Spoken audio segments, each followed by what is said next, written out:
Hi everyone and welcome to another video. Today we've got a very special episode. We've got Alois, I don't know if I'm pronouncing it right, Voices. Alois, joined with me today, doing a bit of a coach crossover. Alois, the top lane coach, with me here today. Thank you for coming and chatting with me today, man. Yeah, absolutely. Likewise. Thank you for the invitation. I'm very happy to be here, and I can't wait to get into it. So, the way this came about is that your content gets linked a lot in my Mid Lane Academy community. And I'm like, who's Oh, this guy, this top lane coach? And I'm always looking for other coaches in other roles to recommend, right? Someone that I think is on the right track, has a great coaching philosophy, and is not afraid of getting into the details and actually giving good, solid advice. And I checked out some of your content. I'm like, this guy, he's got his head screwed on. He's a high elo player. He gets into the details. He has an emphasis on the fundamentals and things like that. And so anyone that's interested in top lane, I tend to say, oh yeah, that guy's pretty good. If you want top lane coaching, I typically send him your way. And I thought it'd be very interesting to have kind of like a coach on coach discussion about, I want to keep this discussion more centered around coaching stuff. I'm really yeah. fascinated about kind of your thoughts on a wide variety of topics. The only topic that I guess we could start with, which would be a great starting point, was you went to Korea recently, right? Yeah. And you did a boot I camp. was, yes, I was in Korea from about the middle of July to the end of August. So I was there for around 40 days. How was that? How was that experience coming from EU solo queue? The experience to me was absolutely amazing. In terms of quality, everything around it was for me actually a genuine 10 out of 10. The Korean server, now I will say, of course, it was an early season. We went at the start of the season, so the quality in solo queue tends to be higher. Whatever server you're on, if you play in EU, if you play in Korea, the quality will be higher because everybody is really motivated, they want to learn, and they want to really climb. But what I like the most about Korea is that it was a much different experience compared to EU West. Uh, it felt more structured in the sense that everybody gets the same odds. For example, in Korea, you of course have accounts linked to your ID. So by default, there's already um, I guess a limited amount of Smurfs and everything like that. We started in gold, and you were not able to skip a single division. But the MMR was also capped starting in diamond, so everybody since we hit in diamond was getting plus 30 instead of getting the plus 40 or Mm, hitting masters with plus 40. So in terms of odds or everybody having the same amount of chances, that felt very good for me in Korea. It wasn't like, oh, this guy's abusing district to get better MMR, or this guy's transferring or anything like this.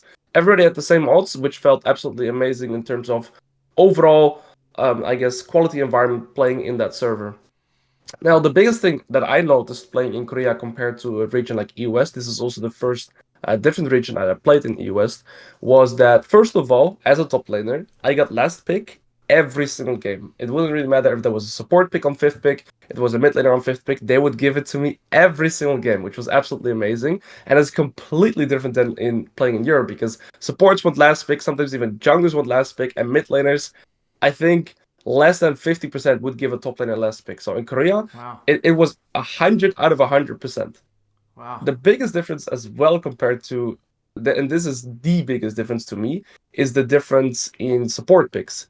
In Korea, I think two games out of the 500 to 600 games that I played were that both sides have enchanters, full enchanters. I think around two. It is below 10 for sure, sub 10. Maybe two is not the correct number, but it's sub 10. In Europe, when I'm come back, every game I see Senna blind pick support, Ash pick, Brown pick, Karma pick, Lulu pick. In Korea, there's only Alistars, Leonas, Rakan. So it opens up a lot of different jungle picks as well, such like the Nilly, the Viegos, because Mm, you're always going to have those engaged supports. And that to me made the overall game quality much nicer. I like to play these melee bruisers. I need a first engage. I don't want to be main engage when I'm playing champions like Riven or a melee bruiser like Fiora or Camille. So that to me also really improved my overall experience in Korea. So yeah, I really, really liked it. beautiful. Yeah, that's super interesting. Do you think that has something to do with like the game base or how like brawl heavy it is? Yeah, absolutely. Yeah. If I were to compare how the games are played, generally speaking, I think in Korea the game really just, I mean, everywhere, of course, but in Korea it felt the most like the first 15 minutes is somewhat structured, even though there's still a lot of fighting going on. There is structure in the fights. They, for example, always play for Herald at minute 8, which is something I don't really see that much in Europe because of the enchanter supports. They generally speaking also want to play for lane dominance. They want to play for plates. They want to stay in lane, right? In Korea, since there's so many melee supports, the skirmishes around Herald are much more frequent, which also opens up for a top laner, of course, to get a little bit more impact in the Mm. early game. So that is one of the biggest difference I noticed as a top lane perspective. Um, so yeah, generally speaking, I think because the server is more skirmish heavy in the early game, I do think that probably is also as to why they play more, I guess, meta oriented to melee engaged Mm. supports. All right. So, I mean, that sounds. I mean, something actually I want to kind of do. I'm hoping to do it mid next year. I was actually planning on doing it in around Jan, but now with the itemization changes and everything, at the start of a season, I think it's very volatile, and I don't think it would be a great time to go because, you know, if you went in January and the season changes, everything it's just a shit fest. Everything's unbalanced a lot of the Uh, time. I don't think it's a really great time to go. So, we're probably gonna go. I'm aiming to go the start of Split 2 next year. I think it's around like mid next yeah, year. So that's kind of the plan. So yeah, I mean, we'll have a chat then. I'll see how it goes. Compare our okay. findings. Amazing. I'd love to go next year as well, so Yeah, maybe we can see how that would go on. yeah, But man, yes, hundred I percent. definitely want to go back. Yeah, 100%. Definitely would love to go If back. you're around then, 100%. The more the better. All right. So getting into the coaching. So how long has it been since you started doing coaching for like the wider community? Um, so let me think. So I've been a professional player before I went into content creator, and as a professional player, you're gonna have longer splits and you're gonna have shorter splits. And I, at the start of my career, had a lot more shorter splits, so that left me with big off season, sometimes 2 months of off season. And what I would do during that time is fill it up with solo queue practice, but also coaching. And the philosophy that I had there is, whilst I'm coaching other players, I get more awareness of the concept myself by having to explain myself. Plus, I can learn another skill, which was coaching for me. So that started around 3 years ago for me. I started just coaching individuals in top lane. I had some long-term students that I like to work with, and it was mainly centered around Riven only because I was a Riven one trick when I started playing the game itself. And in my eyes, the people that I should be coaching that I can give the most value were Riven players. So I was doing Riven only coaching for around a year, and then I stopped doing coaching for a while because I had bigger focus on my professional path. And then at the, I guess say the middle of last year, so around I'd say July, August last year, I started doing coaching a lot more frequently. And then around December last year, I started doing it full time with next to my Twitch streaming and my YouTube content creation. So Wow. that's when I started really to transition to more full time coaching. Now, did you only do top lane coaching the entire time, or did you dabble with other roles? As of right now, I've only been doing top lane coaching. I have coached a few mid lane players as well because I think a lot of the concepts that I apply in top lane are very applicable to mid lane as well. Um, I would be comfortable coaching other roles, but I haven't really had I guess, the audience that wants me to coach. I mean, I've Mm. had some requests to coach other roles, but generally speaking, I would be preferring to coach top lane right now, yes. Mostly. It's very interesting how you started coaching with the champ that you're most comfortable with. And I actually really resonate with that because I think that, at the end of the day, you build this massive, I guess, I don't know how to, like, I guess a library of knowledge with your main champion. There's things that you know that no one else would know, and you know exactly how to resonate with that client. Like someone came in like a Diamond 4 Riven, right? They came to you, you would know exactly, pinpoint exactly what they're doing wrong. This, you would know like the order in which what's the most important, what's the least important. Do you find that, even now, you're the best at coaching Riven? I'm not saying because you're a Riven player, that's your best champion. Would you say that you're better at coaching Riven, just a little bit better than maybe other champions in your pool? Or would you say for you it doesn't really matter and it's all kind of the same? I think my style has coached over that time too. I think when I started coaching, I was more focused on the mechanical aspects. Maybe I would look more in depth in trade patterns. I would be looking more in depth in item purchases, stuff like this, which are still super important, but it is more champion specific. So right now, I would argue that if I coach a Riven student and to be fair, a big portion of my students are still Riven players as well. But since my philosophy right now has transitioned a lot more towards the fundamentals and stuff like this, I feel like it doesn't really matter what champion I coach right now. The result will be the same because I have started focusing less and less on mechanics and yeah, started focusing more on the fundamentals, and they're applicable to every single champion. Although some champions, such as like a Nasus or a Riven, would have a completely different playstyle in the early Mm. game, the general concept still, to me, applied the same way. So, um, yeah, that's why it hasn't changed that much. But I will add on to that that this is the biggest reason why I, for example, am not coaching mid lane or bot lane right now, is that I don't have the same champion or matchup or item purchase knowledge that I have on top lane. For example, if I play Camille, I know exactly what purchase I would want in order to have a good laning phase in whatever matchup, but I don't have that same knowledge if I would be playing mid lane or if I would be playing AD carry, and therefore I feel a little bit less confident coaching that role simply due to my lack of knowledge in those areas too. I'd love to So I get guess a into mix. this because I feel like, at least for me, my coaching, I've gone through metas where like I would be a massive advocate for fundamentals and be like, yeah, it's all about the fundamentals. And then, I go through phases where I'm like, honestly, this person could literally do anything with the wave and it wouldn't actually matter. Like straight up. And this is what I'd love to get into. And I look, I've been doing, so I was I've been doing mid lane coaching specifically for now. What are we in 2023? For about over 3 years, 3.5 years or something, right? Just only mid lane, right? Before that, I was in esports and a head coach for a pro team. But during my time over the past 3.5 years, I've had these kind of periods, and right now I'm more in a period of champ mastery and a lot of champion specifics. I did a review this morning, which is interesting, right? Now it was I think it was a Syndra to Fizz. And I always look back and I think to myself, a year ago, I would have coached this exact VOD very differently, right? Where, I would have focused a lot on wave management. And because, yeah, there is kind of these wave management things that you do in particular matchups where it's like, okay, you definitely want to slow build, stack waves, harass, so on and so forth. And this was a Diamond 4 client. And, I'm watching him play and he did everything wrong with the wave, right? He actually just butchered the wave, missed freeze windows, did all this stuff. But his tethering was good. His spacing was good. He kind of knew the ranges really well. He was tethering the Fizz Q. His E's were not too bad. And it got me thinking, at the end of the day, the matchup specifics in terms of trading patterns, not all the time, but in a lot of matchups, and I'm speaking just from a mid perspective, trump fundamentals a lot of the time. And I feel like it's an interesting discussion because fundamentals lead to consistency, but so does champion mastery and so does matchup understanding. And they kind of Yeah, go hand in hand, right? And I will say that I do believe fundamentals as a term or as like a concept in league. So let's say wave management resets. I guess you can. I mean, I've actually got a list of some of the fundamentals that you kind of listed here. You've got jungle tracking, tempo, etc.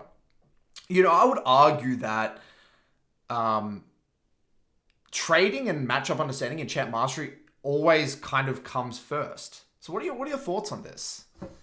So that I do agree.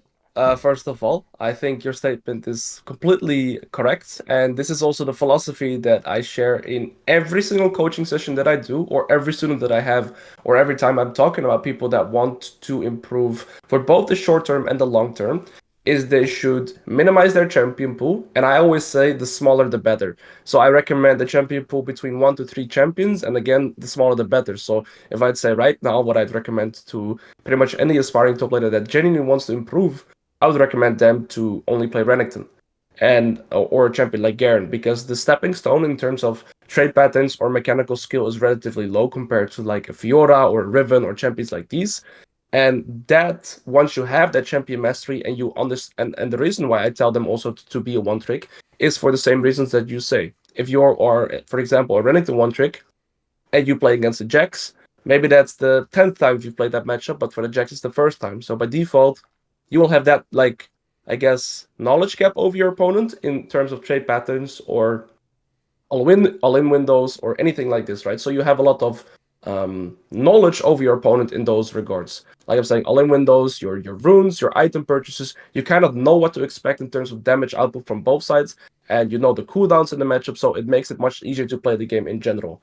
Now, to up yourself from that position, that's why I also recommend people to be a one trick or have a small champion pool, because it allows you to focus on the fundamentals, and that will ultimately make you a consistent player. Yeah, So no, that's how I see it. Yeah. and I totally agree. But what's interesting is that that's a giant but. You know what I mean? So like, it's like, okay, there's all this champ mastery that you need to develop. You need to know your matchups. You need to know your itemization, your runes. You need to know all this stuff.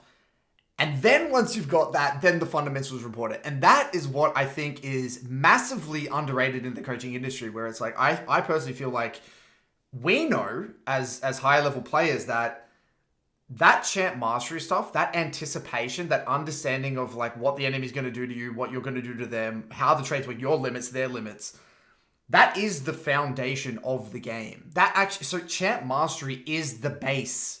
So I view it as like if you view a pyramid, right, or you're building a house, the foundation is the champion mastery. But people, this is where it gets confusing, because when you think of fundamentals in traditional sport, right? Let's say you have, let's say we take basketball or something, right? Or let's say in Europe football, you would have these quote unquote fundamentals, such as, let's say football, like dribbling the ball or something like that, or being able to pass the ball straight, or like I don't know what the fundamentals of football or European football is, or basketball is, Yes, they get spitballing here, different. right?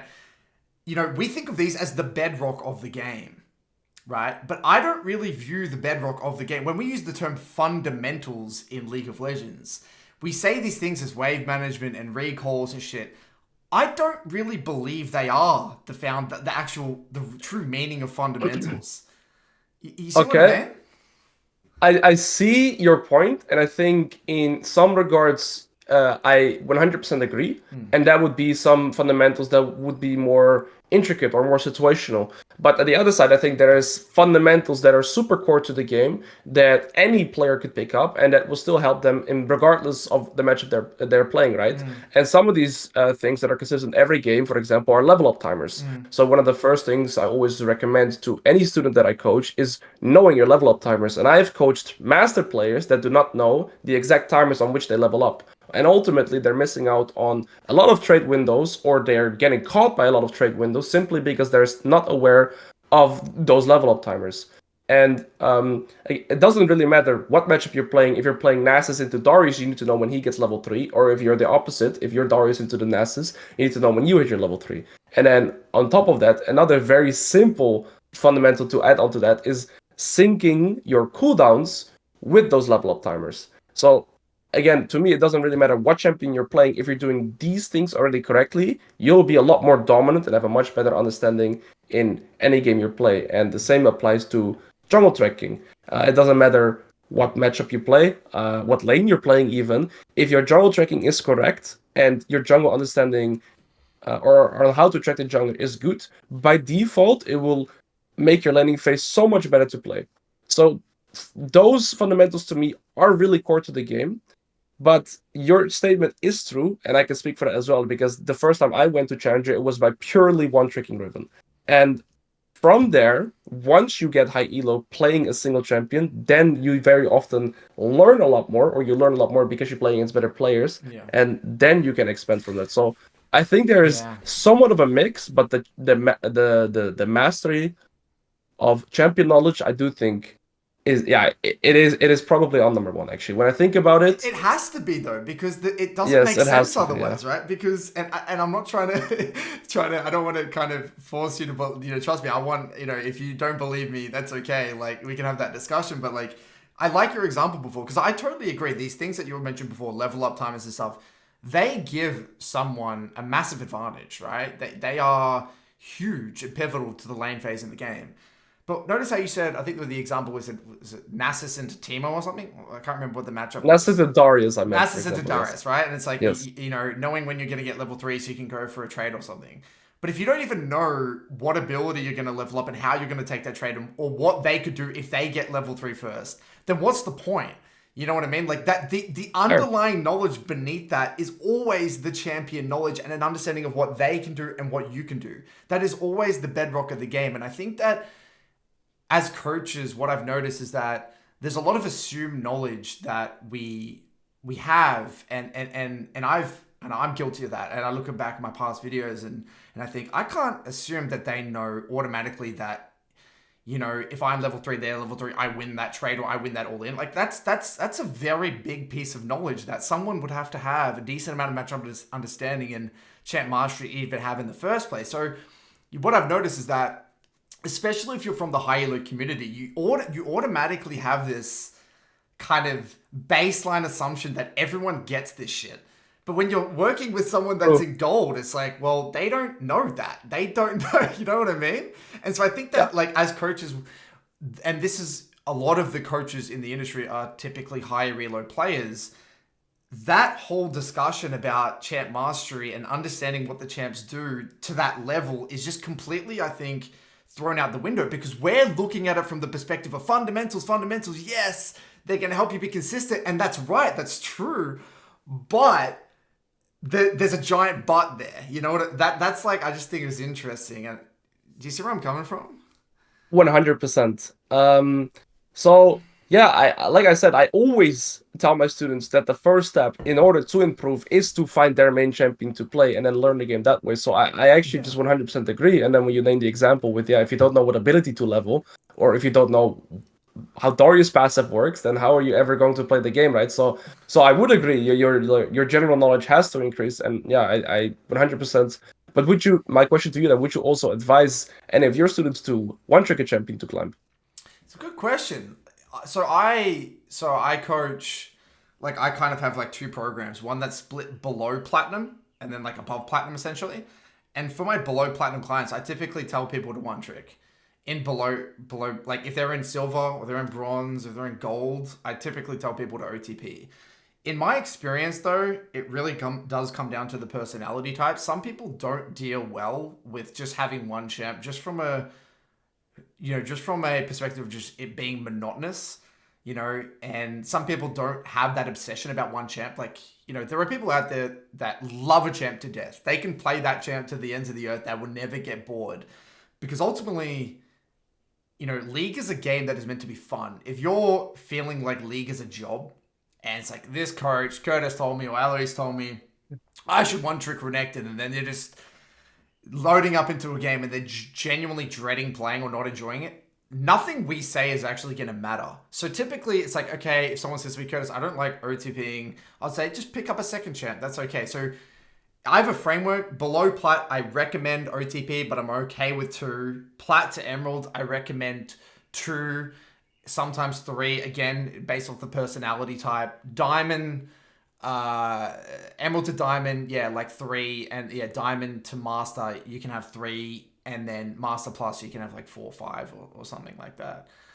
That's Yeah, interesting. Why would you say 4 to 5 in Masters Plus? yeah, so this is so I okay, let's get into this. I actually wanted to talk about champ pool. So all right, so where do I start? No, well, number one, I don't, when I say a champ pool of four, right, I don't believe that you're ever going to have four champs with the same mastery. The way it's going to work is that in reality is you're going to have two, maybe one or two champs that you're the best at. You're like really, really good. So like, let's say, you know, you have a champ pool of like Riven, Fiora, Camille, Renekton. You're probably going to specialize in one or two of them. You're going to be amazing at two of them, and they're going to get you the majority of your LP. They're going to be your babies. They're your go-to. That's your, like, what you're known for. Then you're going to have two, ideally easier to execute counter pick S type champs. And then again, I'm speaking from just the perspective of mid lane. I can't Yeah. speak for any other role. But for mid lane, so for example, in a lot in my clients, I'll have a core two, and then you have complementary counter picks. So complementary counter picks in mid lane might look like a Lissandra or something. You know, something that is Yeah. relatively easy to execute, that is great as a niche pick in a draft. I would never recommend someone to have four complex champions like Akali, Zed, LeBlanc, and then Yeah. like whatever, what Fizz, whatever. It's just like it's never going to work like that. And in my experience, that is the most effective way to actually get from master to challenger. Now, that's a controversial thing because there are many ways to get challenger, right? You can OTP, you can two trick, you can three trick, whatever. But I do think, without going too deep, I just think it's the best way for the average player to get there, unless you're an OTP. What are your thoughts Yeah, on I that? do think. Yeah, I mean, I think complement the counter picks. I think you said it like that. I think is a very good thing to have. Um, your philosophy on having, and I've noticed this a lot with students too, that they struggle with full one-tricking Mm, champions because they kind of get bored or they want to try some other stuff. And of course, there's at the end of the day, there's a mix to have fun and to wanting to improve and wanting to climb. So yeah, that's why I also say 1 to 3, the smaller the better. So I 100% agree with you on that statement. But I would recommend this to any player because the thing is as well, like you say, you specialize in one or maybe two champions. I generally speaking think that it's going to be one champion. I feel like there will always one champion where you're simply the best at, and everything else comes next. And once you hit master, right? So now I'm only talking from master to challenger. I would still think that this applies as well because if you are, let's say, um, we can compare it to mid lane, compare it to top lane. Let's say you're a LeBlanc one trick in mid lane, or your main champion really is LeBlanc, and your complementary pick would be an Akali or something like this, or a more simple champion like this, Sandra. I think if you'd want to make the switch from going from master to challenger, I would still argue that it's always going to be the one trick that you're going to be consistently performing on, especially when you're hitting playing against or players that are going to be significantly better than playing in Master Tier, right? If you want to go from Master to Challenger, it's a 100%. very hard climb to so go there. So I think, yeah, it's an interesting And I don't think there is one concept. solution. Like, this is the thing. True. It's a nuance, and this is the thing. Is that, like, in league and with a lot of our clients, like, you know, you got to be honest with yourself. How do you want to do it? So let's say on paper, right? It's like, a client comes to you and they say, Eloise, I really want to climb. I want to get to master tier as a platinum player, right? They're platinum 4, they come to you, I want to get to master. It's like, okay, I'm going to give you my recommendations. This would be the most efficient way to do it on paper. But then they might say, well, look, at the end of the day, I don't really care if it takes me 6 months or it takes me a year or it takes me 2 years. I'd actually prefer to do it in a way that actually, gives me a little bit more enjoyment. And so Yeah. it's okay to sacrifice efficiency for enjoyment, like, True. and we don't need to be 100% efficient in our climb. And I think that that's an important discussion and we all need to have with ourselves. Like, yeah, you could play this perfect pool that me or you craft that's balanced and teaches you the game in the most holistic way. But if you're miserable, then what's the fucking point?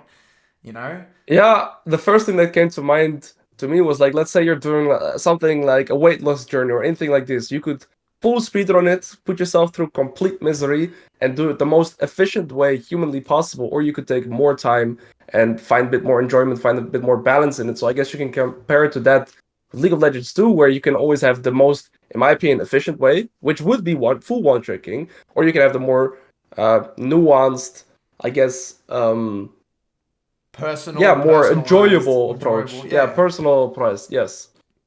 So 100%. yeah, the more you think about it, the more I think about it, though, I am also guilty of not, I guess, being aware of the champion mastery just as a concept in general. Also, when I'm coaching my students, there would be like, or this Allen would have never worked, right? Or this certain trade pattern was very bad, but it's simply because I assume they know when in reality they may not know. That really stuck with me. You said Yeah. we could be guilty of champion knowledge. Now that I'm thinking about it, where I'm thinking of some highlights, it's definitely popping in my mind as well that I'm super guilty of this. Yeah, it's So that interesting. definitely changed my perspective. Yeah, it'd be interesting to see, take that lens into your coaching, see how it goes for you. And again, I think that the journey of a coach, at least in my experience, it's one of just, you just kind of stumble into learnings. It's like, okay, I'm going to try this way of coaching with an emphasis on X thing, right? And then it's like a meta within coaching. I don't know if you found the same thing. Like, I get obsessed with like a few concepts. I'm like, yeah, this really is the best thing to teach. And then I do that. And then I'm like, oh, but you know what? I actually shouldn't have made. I think I focused too much on the fundamentals here. I focused not enough on the matchups, or I didn't focus enough on, X, Y, Z. And I feel like I learned from that, even though it sounds in a really weird way, and no coach says this. Coaching is a skill, right? And when we first started coaching, you probably messed up a lot of clients. Like, at least for me, there's probably some clients at the start of my journey that I literally gave, suboptimal advice, right? And then, but I feel that it's like that was the cost for me as a coach to learn. Like, I feel like I'm, an infinitely better coach than I was 3.5 years ago. But like, we as coaches need to learn, and the only way to learn is by getting your hands dirty and working with clients and like talking to them and like seeing their problems. And I feel like there are so many ways to get results for clients. It's inevitable that you're gonna give the wrong advice or maybe not the most efficient advice. Have you found that? And actually, a question I had, like, did you have any? Are there any coaching failures that you've had that have stuck out, and you just feel like that probably wasn't the right way to do things? Um, so I will say I do believe my experience has been different to that. Okay. Mostly, I think because I started as with a stepping stone of only coaching Riven players. I would not Right. coach anything else. So I think because I coached only Riven players for the first year, that's why I also felt like my value to those players would by default still be Mm. very good because my insights on Riven would outshine for example, at that time, and still, right, for example, Veigar V2 is a very prevalent coach, and he was doing a lot of solo coaching in EU. But I would still argue that my Riven coaching would outvalue his coaching Mm. simply because my insights on Riven are bigger than his insight because I have a lot more, how would you say, it, experience, right? So that's how I kind of perceived it. But in anything else, I would say Veigar V2 was a much better coach than me, and I was very, very experienced. I didn't really have a style of coaching. So yeah, that's why I stuck with Riven for the first year.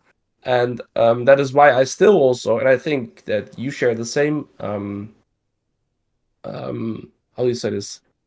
Same kind of mindset with that is that we stick to our main role as well. We don't really coach other roles. You coach mid lane, I coach top lane because I know that by default the value will be good because I have a lot of insights in that. But I would lack that if I were to coach mid lane myself. So I actually think that on average that also has led to my students in general having very good success rate because um, yeah, I coach only top lane, but I do know myself as well as if I were to coach mid lane or I would coach bot lane, that I would probably miss out on a lot whilst I started coaching them, simply because I have to learn more about those roles before I can coach them the same way I would be able to coach top lane. And I guess that ties in with the champion or the champion master that we're Yeah. talking about, right? We also have our own champion master or our role or our own role mastery. That's right. Yeah. 100%. Um. Okay. So what are some, I guess? Do you have any like what you would deem to be controversial coaching takes, or maybe things that people have criticized you for, or things that maybe people have been like, oh, that's a bit weird. Like, do you have anything like that in your coaching, or no? I think. Um, I'll switch it. Do you maybe have an example so I can kind of get more Right. into the minds? Yeah. So I nothing pops to mind for me initially. Okay. Well, I mean, I guess the first one for me was, yeah, the emphasis on champ mastery before fundamentals was kind of people quite jarring for people because people were obsessed about fundamentals and stuff. Another one of my, I guess, things was I I'm a really big believer in two things: reviewing games before blocks. I'm a big believer in that, just for clarity purposes. So, for example, okay, so if you have a very good relationship with the game, more often than not, you're going to be able to play a game, boot up the VOD, get into the details, observe the findings, make a mental note, move on.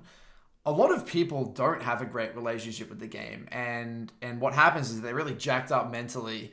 They get out of the game, they load up the VOD, but they'll just skim over a bunch of shit, like look at it at a very surface level, and just move on.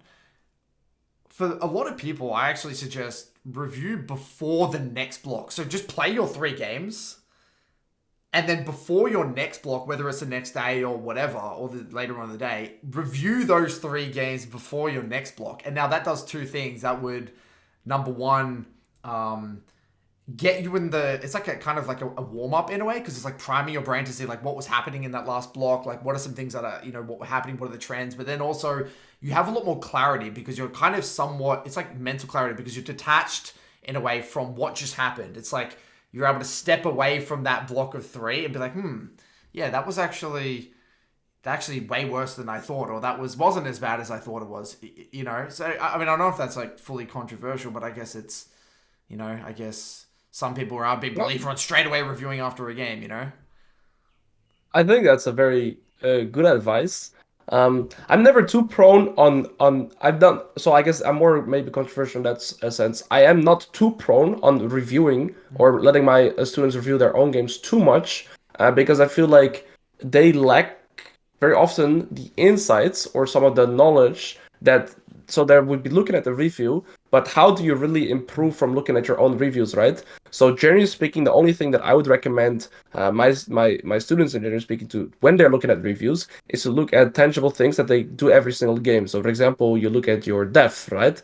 But then you don't only study the moment you died, you also look 1 minute in advance to let up to you eventually dying. So maybe you hard pushed a wave where you sort of slow pushed, or you took a trade that you shouldn't have taken because you were weak side.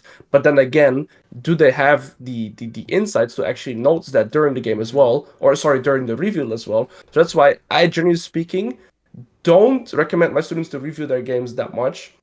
And I can speak for myself as well. I got to Challenger without pretty much ever reviewing a single game of myself, and I learn by playing. And you make mental notes by playing. You take a single trade, you're like, okay, this trade was bad. I should not be taking these trades again against this champion. Or, oh, if he has these items, he'll for sure win the trade against me at this point in the game. Or if he gets, stuff like this. So me personally, I'm not the biggest fan of reviewing or letting my review or students review their own games. Okay, there's so many things I'd love to talk on here. So, when did you first hit Challenger? What season? Season 7. And when did you start playing League?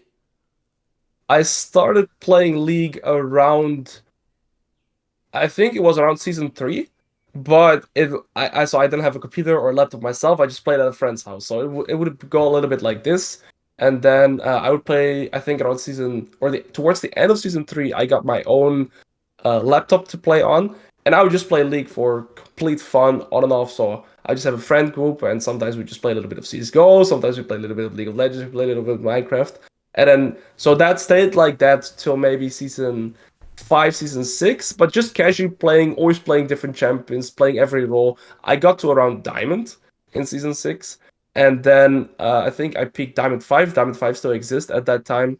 So I was just, I don't know, one day I was a Vayne bot player, one day I was a Z mid player, and I got to Diamond. And then season 7 came around, I got placed in Gold with my placement, and I decided to only one trick Riven, and I got to Challenger that season.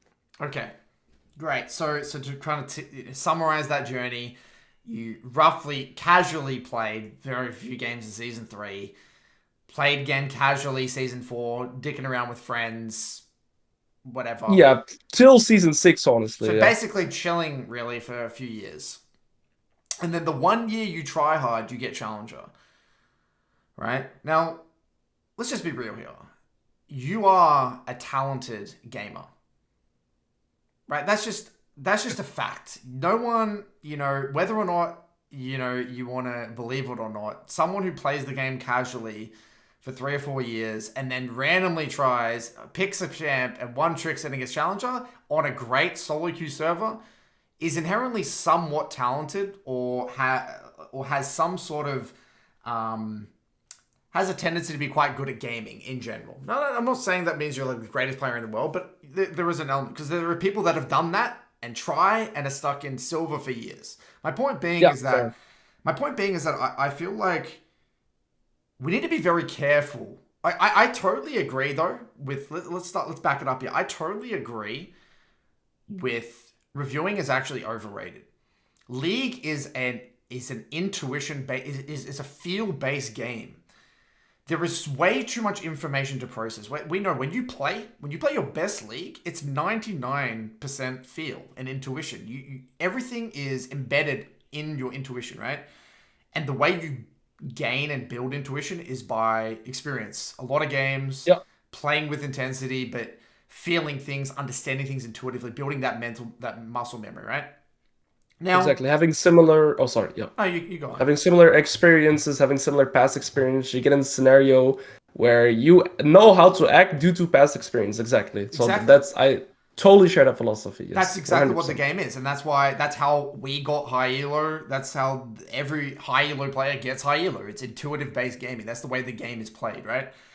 My point being is that it's very dangerous, I feel like, sometimes for us, and I have to catch myself out on that. It's like, oh, I dicked around. I started in season one. I played on NA with 200 and whatever it was ping and got Diamond 1 on NA in season 3 with like 200 ping or whatever. It's like, well, I'm not the average gamer. My experiences and what got me to Challenger or whatever is not representative of what the average player experiences. And so I think that, like, the idea that you can get to Challenger without reviewing and all that, or like not emphasizing reviewing. It's an interesting one. It's a because I do believe it's possible, but I don't, especially now with the sophistication of the game and how much educational content there is, and how much better the player base is now comparatively to season 6 and 7.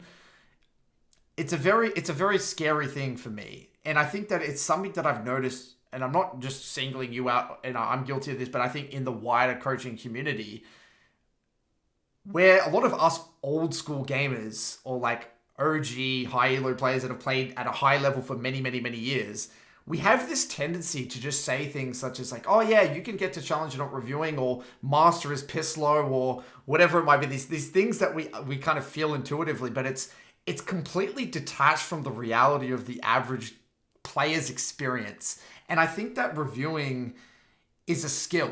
And this is where I'm going to have to kind of disagree with you. So I agree with that reviewing is overrated, but I also think that it's a skill that is severely under taught and not pushed properly. Like, I think reviewing is one of these kind of buzzwords that it's like, you just got to review your games, or you get someone else that says you don't need to review. Well, in reality, it's important, but in a particular way. So like what you said, review deaths, learning how to review your deaths properly, looking at the lead up to a death. I think reviewing bad trades. Because so I believe in order to improve intuition. So let's say you're talking about, let's say this. Let's say we put you back in season 6 and you're, or whatever it is, learning Riven. And let's say you're learning matchups intuitively. You're like, oh, okay, this is the 5th time that I played Riven into Darius.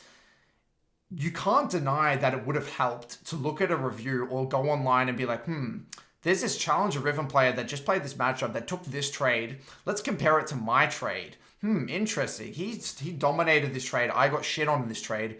I wonder what the difference is. You make a mental note and be like, oh yeah, that's interesting. Maybe I could experiment with that next time. And then you go into your game, and next time you play that match, you try that. That's gonna massively speed up your learning process. And this is where, you know what I mean. So, what are your thoughts on like this whole reviewing as a skill, and what have you learned during your coaching, I guess your time as a coach and as a player in terms of reviewing? And I think because reviewing is something that I'd love to get into the topic, because I think it's such an under discussed topic. Okay, so I know there's a lot there. there was a lot there. I kind of lost it along the way. I'm sorry. That's my bad. I went Uh, on a tangent there. That's uh, my my no, bad. I'll try to sort the questions here. So, first things first. I think I agree to a certain extent, and I disagree to a certain extent. So I think learning or reviewing as a skill, I completely agree. But a sentiment that we both shared was that we very often learn through past experience or having that muscle memory that we had.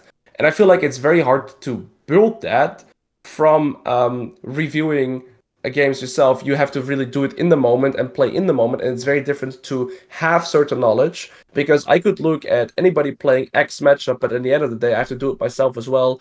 And your opponents are always going to be using their skill or their ability order differently. So I think there is inherently something to take away from reviewing, but I feel like it's very hard to copy or to take something that is consistent from reviewing. Now, one thing that I find myself reviewing sometimes, for example, is cooldowns. So if you're playing a specific matchup, let's say, um, I don't know, I'm Riven against Darius, the example you mentioned.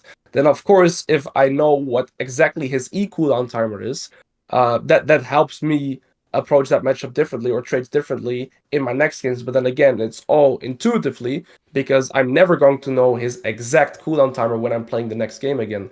So for me, I think this is a very interesting subject that perhaps I also haven't thought about too much. Um, but I guess reviewing trades, that can be a very beneficial thing. But then what are the things that you would look at in a trade? Is it just ability order, or is it just the position in what you trade in? Or what would you try to transfer to your student that they could take for their short-term and long-term improvement from reviewing their games? What are some tangible things that you'd say this is what you have to look at? Okay.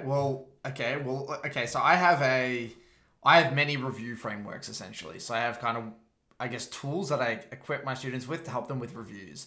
One of them is essentially what I call the micro macro framework, and this is something I use with a lot of my clients. So I say, okay, let's look at a trade, right? And let's just take the Syndra versus Fizz scenario that I was talking about before. Let's say in this scenario, the Syndra, gets in Fizz's Q range with her E down, and then Fizz is able to Q directly on top of the Syndra, auto W her, chase her down, and then takes this really, really bad trade. What we can do is we can look at it from a micro perspective and be like, okay, well, what made it such that Fizz was able to take this really bad trade? Was it because, what was it about the cooldowns that allowed this to happen? Was it a missed tether? Was it because your E was down? What was it specifically that allowed Fizz to jump onto you here? And so sometimes the takeaway is as simple as you walked up without your E. Sometimes it's that and the fact that you walked up. But a lot of the time, the takeaway is simply just, oh, you didn't know what Fizz could do, right? And maybe that's the takeaway. Maybe you didn't know how Fizz Q really worked. Or maybe you didn't know the range of Fizz Q, whatever. We make an observation, right? So you make these, I call them micro-based observations, right?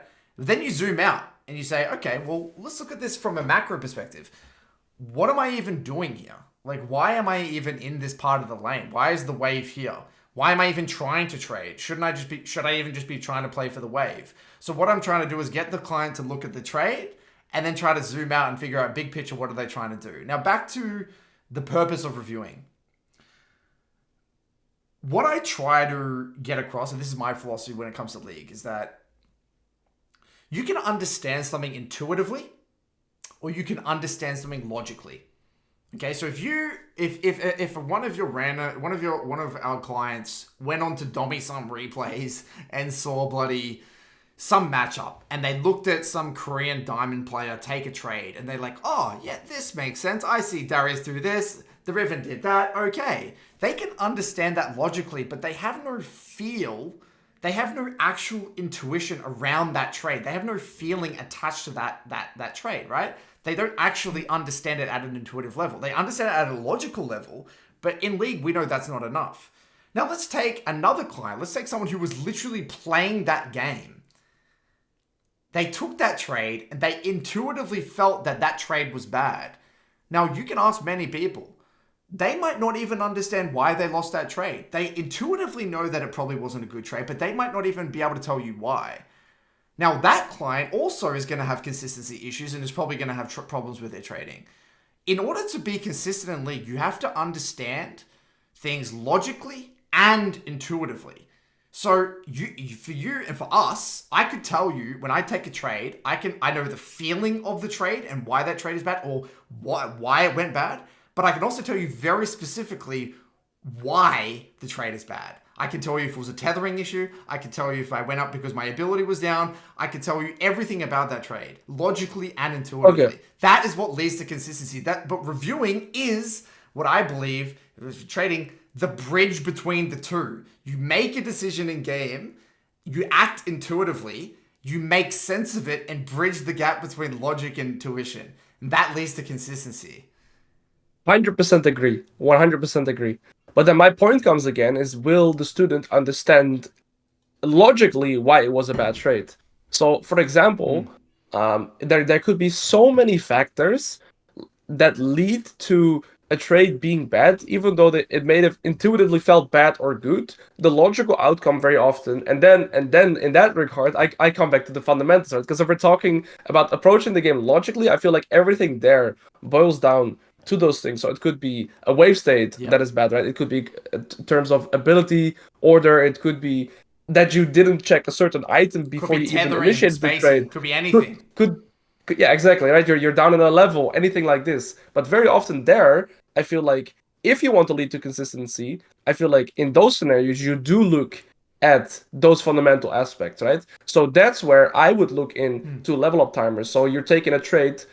What is their intention of the trade, or why are you even trading? Well, very often I teach my students to always trade around any level up timer, right? Doesn't matter if it's level 1 to 3 or level 6, level 6 or level 7 is also a huge spike, right? So I always try to emphasize on trading with level up timers or trading whenever you have items and stuff like this, right? So I feel like, and that is my core issue with reviewing is I agree 100% that at the end of the day you're trying to build your experiences like we talked about and your intuition so that you can do it again in the next game, right? But logically speaking, I feel like it is very hard for a student without guidance sometimes if they're lacking the knowledge to learn something productive or for long term through reviewing, besides maybe reviewing why they lost a certain 1v1 that was like extremely close. Yeah, no, 100%. I see where you're coming from. And this is um, my philosophy when it comes to this is you don't need to fully understand something to get some bit of learning.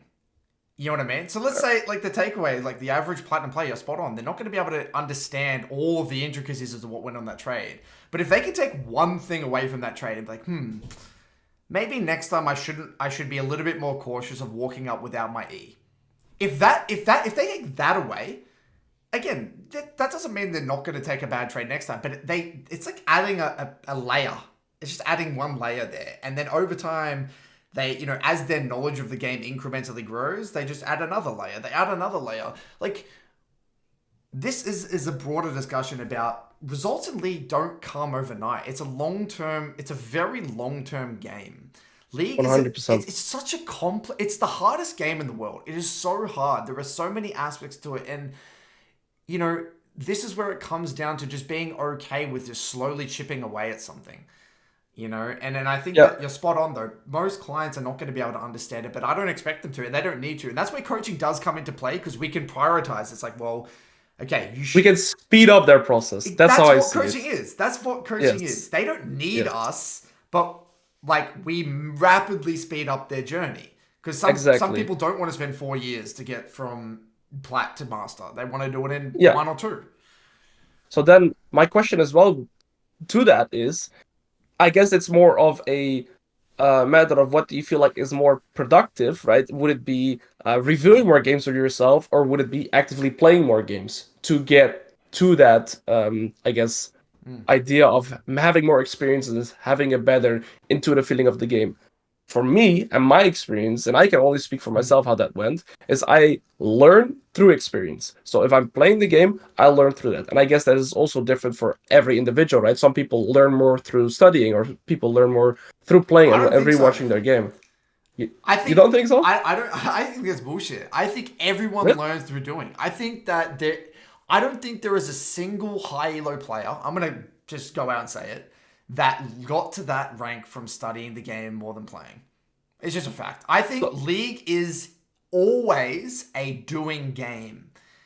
It is a feel-based game. I don't believe that 100%. you can't get like how like imagine a player that reviews more than playing and it No, no, gets no. I didn't say that. Sorry, I well, didn't even say that. remotely. I But feel like I'm talking even remotely in the ballpark. It has to be overwhelmingly playing always. okay, so I Yeah. feel like I randomly ended up on the side where I never wanted to be on because from the start I said that I really dislike reviewing myself, right? So I feel like I'm randomly the reviewing guy, but I'm still on the other side, right? So I'm still the guy No, that no, dislikes I reviewing agree. in I general. see where you're coming Yeah, from. No, no, totally. yeah, But I think that reviewing is just more important than people think. But again, it's more you got to. It's a skill.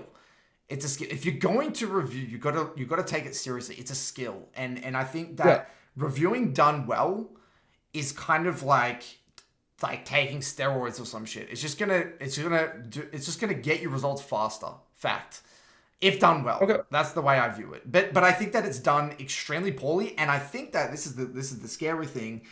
Reviewing if done poorly can make you worse. Exactly. That was what I was going to say It's a too. I think you double-edged can sword. also build bad habits from reviewing.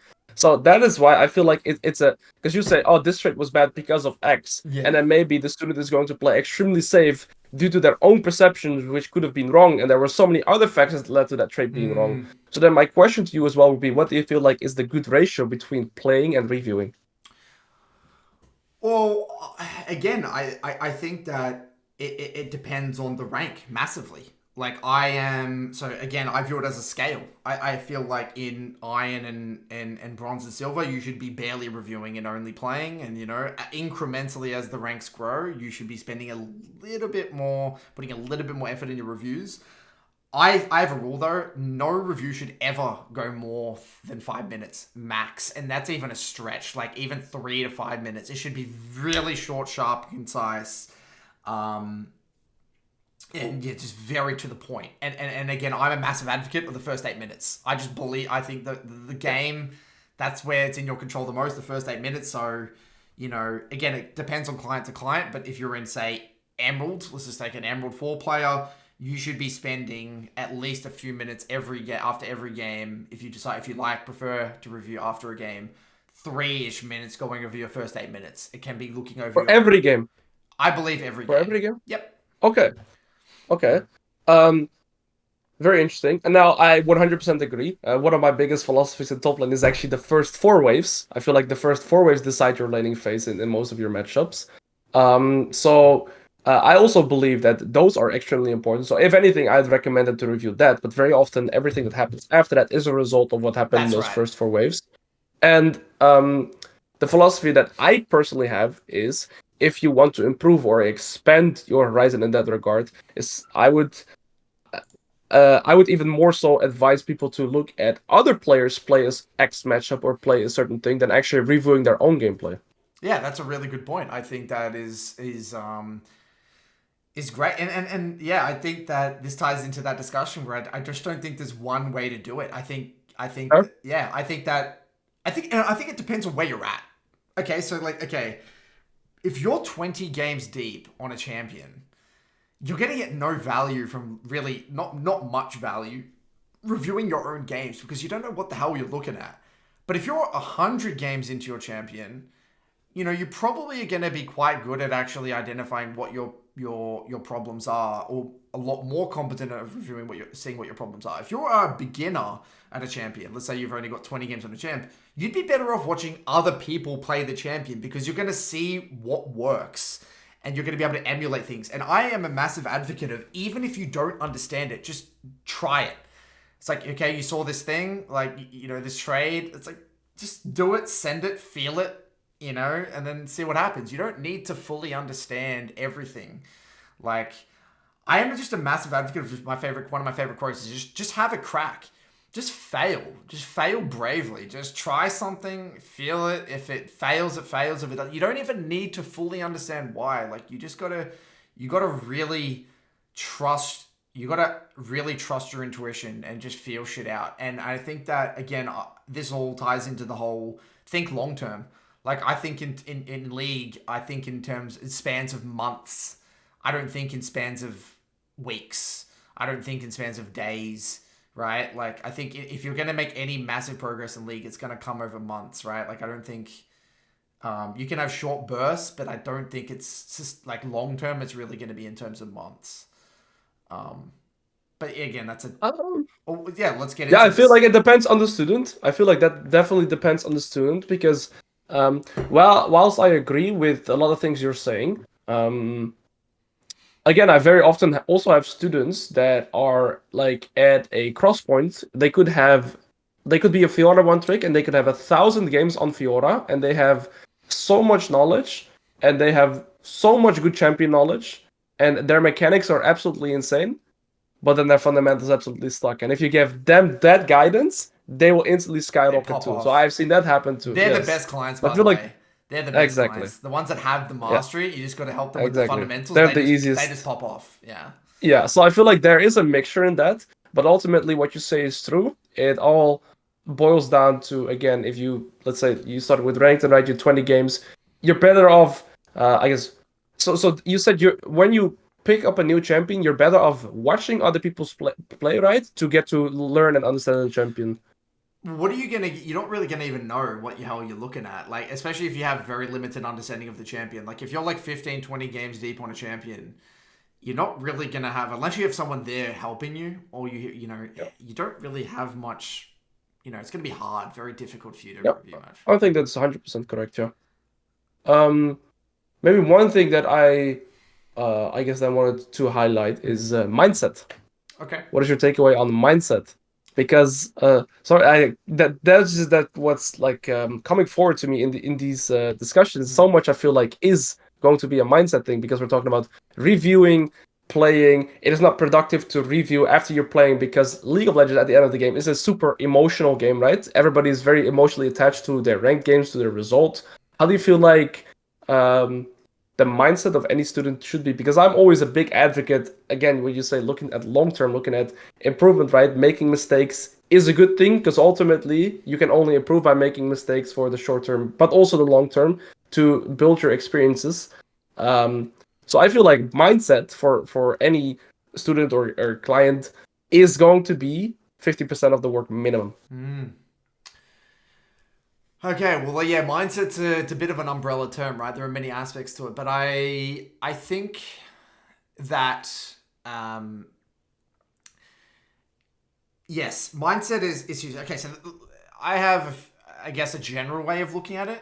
Let's say what we all ultimately want to be able to do is load into a game and play to your raw level of play. That's what we want to do. Let's just give you a number. Let's say you are a 1500 MMR rated player. You want to go into that game and play to your limit. And what that's going to allow us to do, that's going to be best for improvement in the long term because you're going to know exactly where you're at, exactly what your strengths and weaknesses are. It's going to maximize your chances of climbing. Boom, boom, boom. That's dream scenario, right? Yeah. What mindset having a bad relationship with the game is, or bad mental, is that you're actually limiting your ability to play at your level. You're actually sabotaging your level of play. And let's say again you have that flat number of 1500. um Mindset issues usually lead to you maybe playing at a 1400 level of play, or this in this game, or 1300, or having parts of the game where you're not playing at 1500. Maybe this specific part you're tilted and you're playing at now 1200. So really, the way you need to think about, or the way I like to think about mindset, is that it just allows you to express your best self. And so we need to figure out ways to get the client or ourselves to constantly express our best self. Now, the way you do that, there are many tools and there are many things, but I think the bedrock of that is having a good relationship with solo queue. And I think the way to do that is have uh, have set expectations. Okay, so most tilt in League, I believe, comes from having a mismatch in expectations. So you believe X is going to happen, but then Y happens. And if you come into every game, for example, expecting that your jungler is going to be shit, expecting that you're going to get counterpicked, expecting that you're going to have a losing bot lane, expecting that you're going to get traded off on weak, me weak sided all the time. You expect that your jungler's going to path away from you. You expect that all this shit. If your baseline expectation is that like every game is going to be hard and nothing's going to go your way, everything is so much more manageable. Most frustration comes from we believe everything should be, we're the center of the universe and everything revolves around us. And if we're not if something doesn't go our way, we get pissed off. So I think that at least for me, that is how one of the toolkits that I use and I recommend my clients is just like, let's just get our expectations set. And this also ties bigger picture. I'm going to lose a lot of games.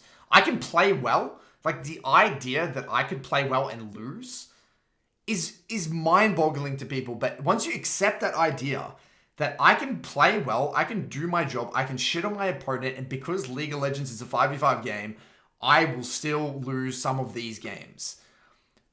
Yes. Accepting that, like actually making peace with that idea and accepting that helps so much for tilt and for frustration and tilt in relationships. So that's my number one advice. And I do think it's a huge, huge part of of people's journey. But to say 50%, it's hard to put a number on it. You know, I don't know what the number is. Fair. It's hard to put a number. I think you've put it in a very very interesting way. I never talked about expectation. I mean, you have summarized a lot of things by using the word expectation, so I like that a lot.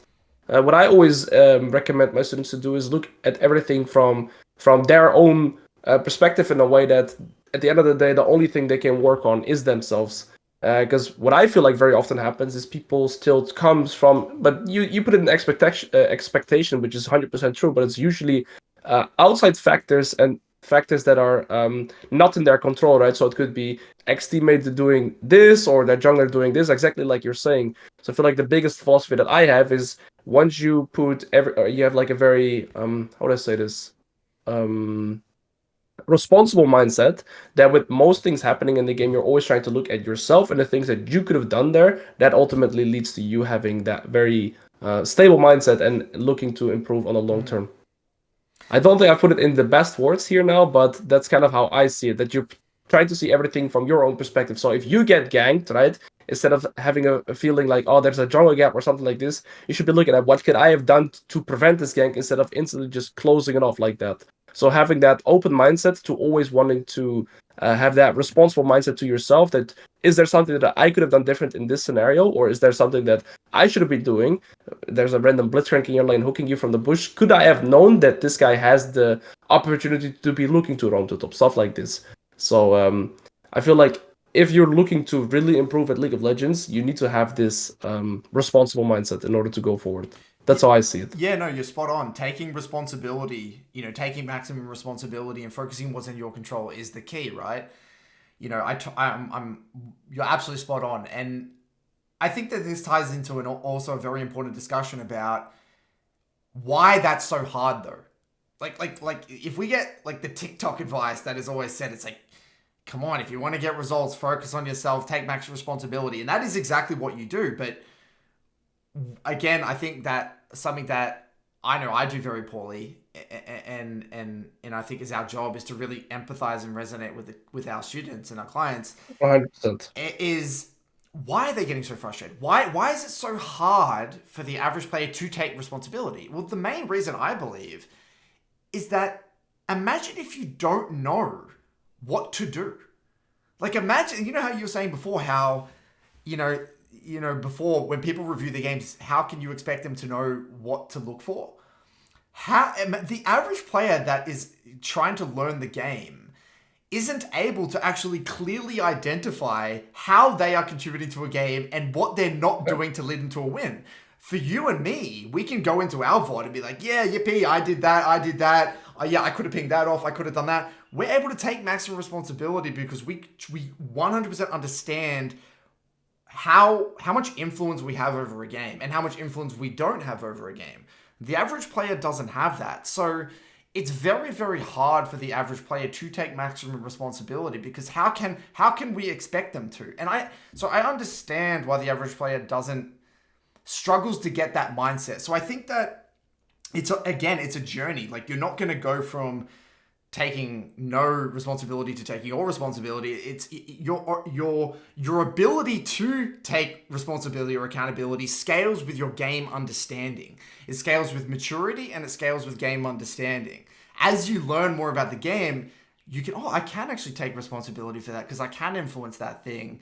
But I didn't know I could influence that thing before. You see what I mean? Okay, fair. So ultimately, for silver players, it is fair to say they're silver because of their teammates. It Makes is sense, fair then. right? No, but I do agree Kind of. in what you're saying 100%. But at the same time, I do feel like even a silver player, right, or any player, in order to really start getting loose from where they are now, they have to have that responsible You got to mindset have the from the crack. You got get-go. to start, right? You got to try. Yes, You got to 100% try. exactly. And that's the So mindset. It is a mindset. yeah. 100%. Because I feel like I've had so many students. Maybe this is a top lane thing as well, Yeah. right?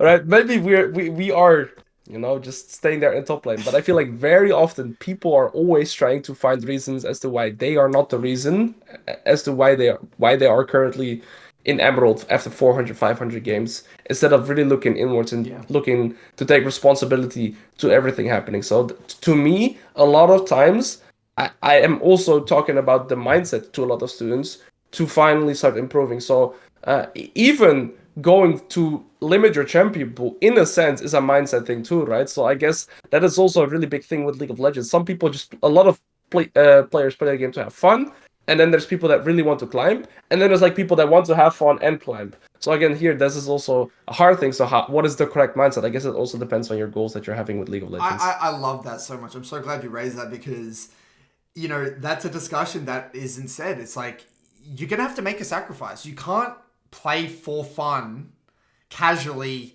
with a champ pool of 12 champs and expect to climb. I mean, it's just not, you're going to have to make it. It's a trade off, right? Like, it's a decision you make. Like, League is a competitive game. It's probably the most competitive game. And ultimately, to be competitive, you're going to have to make sacrifices. You're going to have to practice. You're going to have to train and all that shit. So it actually starts with the mindset. Am I actually willing to, dedicate time and effort to it? And is that what I want? That's actually just spot on. It is a mindset to even kind of want to get that, make that choice in the first place. But I really like what you said though. It is a mindset to take responsibility, and I feel like top lane it's an interesting one, right? Because you are really on this island at the top of the map, and the way you impact the map, you got to be very strategic, and it's a lot of small things, right? I mean, not a lot of big things, but a lot of small things. And I can see how top laners specifically would have a lot of mindset problems because you're not really in the center of the map, maybe like a mid laner. Yep, It's a bit of a blessing and that's a true. curse there. Yeah, true. I mean, it goes both ways. Right? It could also be that your bot lane is losing, so there's support permanently in your lane. So it goes both ways, 100%. Yeah. But yeah, Um, that's something that I firmly believe in. The mindset is just super important here. but out of interest, sorry, just on the mindset, how do you? So when you get a client that you're working with, how do you how do you determine if it is a mindset? Like, is it after coaching, like as they're talking about the game? Like, how do you figure that out? Yeah, very often it can be different things in mindset.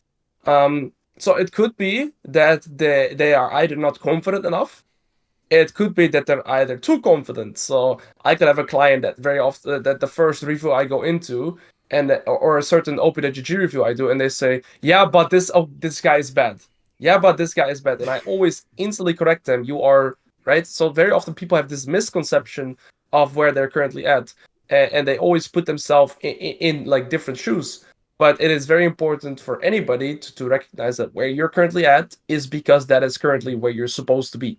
So when I see a student and they're winning lanes genuinely 80 to 90% of the times, but they have that mindset that everybody around them is bad, by default, they are not improving or they're not climbing because they're stuck in that loop of mindset. Mm, And similarly, I've had students that are not confident. Now, this is a harder thing. So I feel like it is very easier to have somebody with overconfidence to get back on track, to start climbing that way. But for me, a harder thing is people that have that lack of confidence, but I still feel like they are insanely good.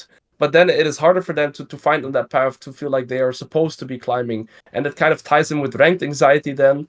And so even there, to me, that mindset thing comes back um, you, to I guess cater to improving. But it's kind of I guess we're kind of going in yeah. different directions There's a here. lot of tangents we can But go in. Yeah. exactly. But so what was your original Oh, question with mindset in well, students, right? I was going to say, like, how do you identify that the client's main problem is mindset versus just in game? Like, how do you I think very prioritize? often I think it's blaming outside.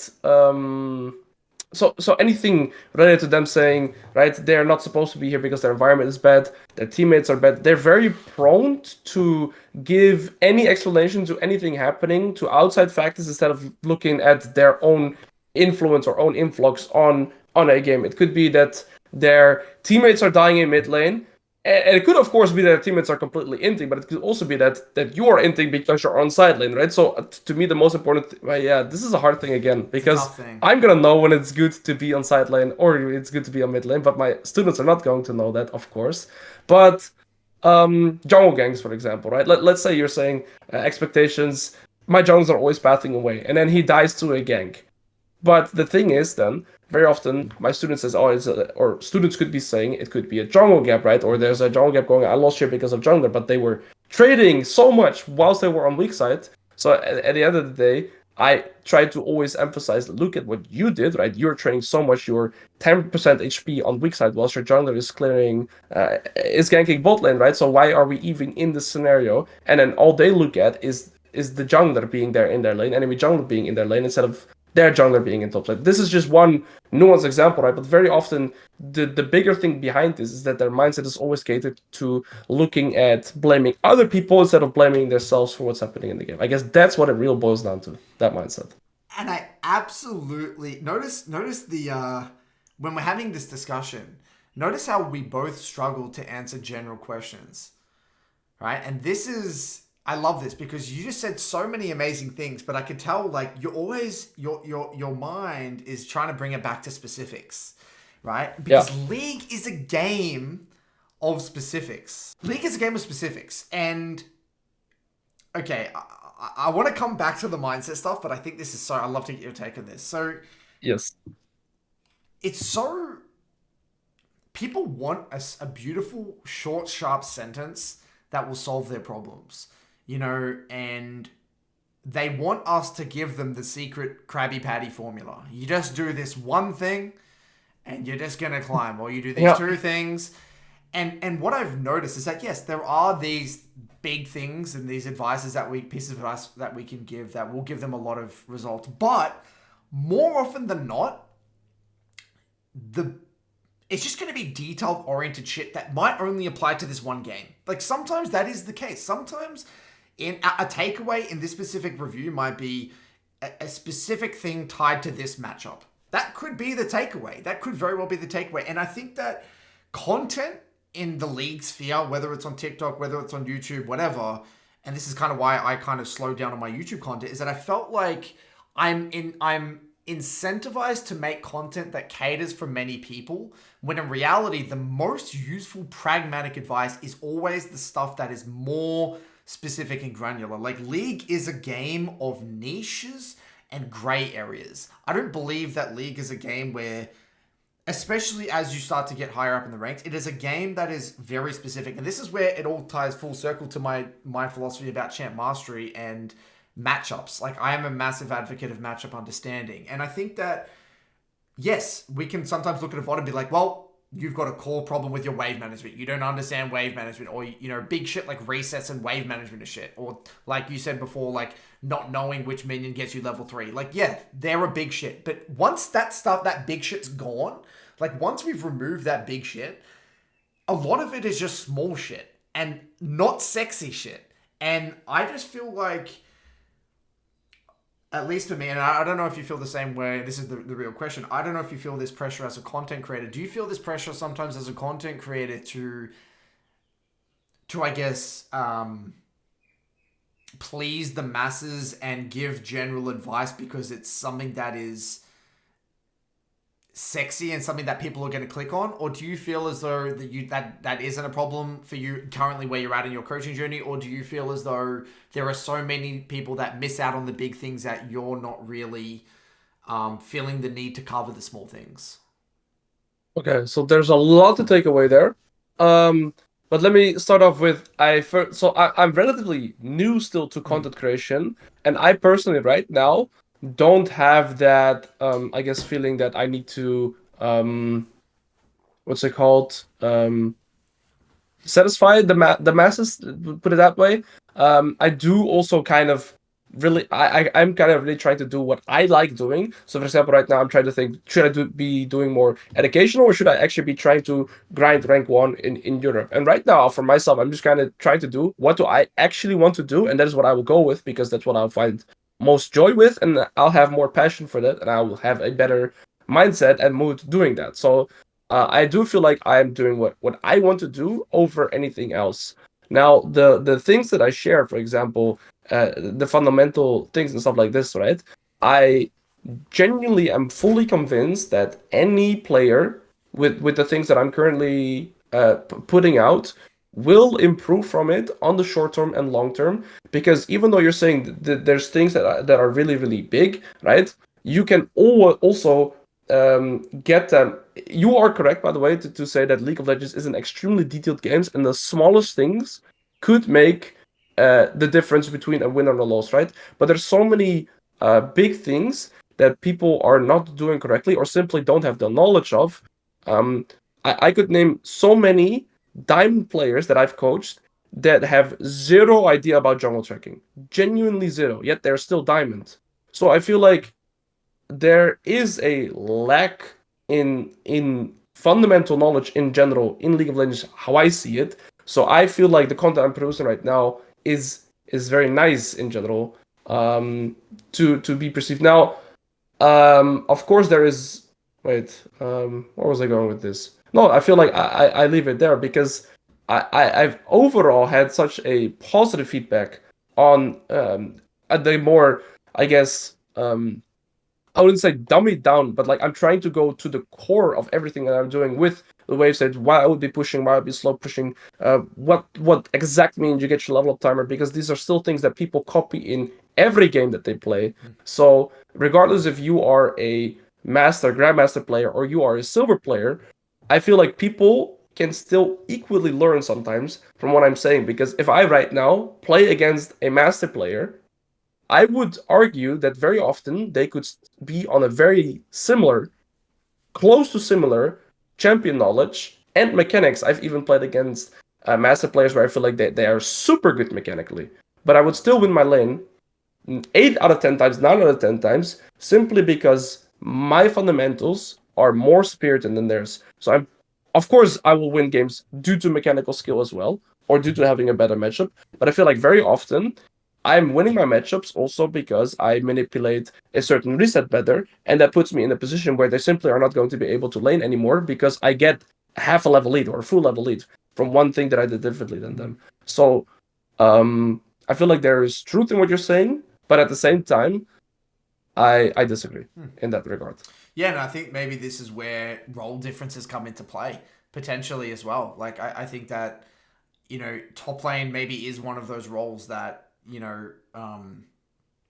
that stuff like wave management and stuff maybe and fundamentals maybe are fundamentally just misunderstood within the top lane community potentially as well. I can't again from I've just had a very different experience even in my solo queue.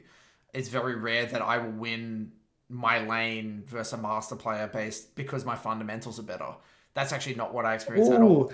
this is a very interesting one, and I want to sorry to cut you off there, but I want to go into that too because I do feel like again because you're in top lane, you're so much more isolated and so much more oriented in the 1v1 that it's in that regard also much more replicable and you can copy a lot more because you're playing in that 1v1 scenario. Yeah. But as a mid laner, you always have junglers and supports interacting with your lane, so obviously your entire laning phase is going to be different. But yeah, in top lane, there's a lot more things that I feel like are constant and a lot more replicable due to. I mean, first of all, you have a longer lane, right?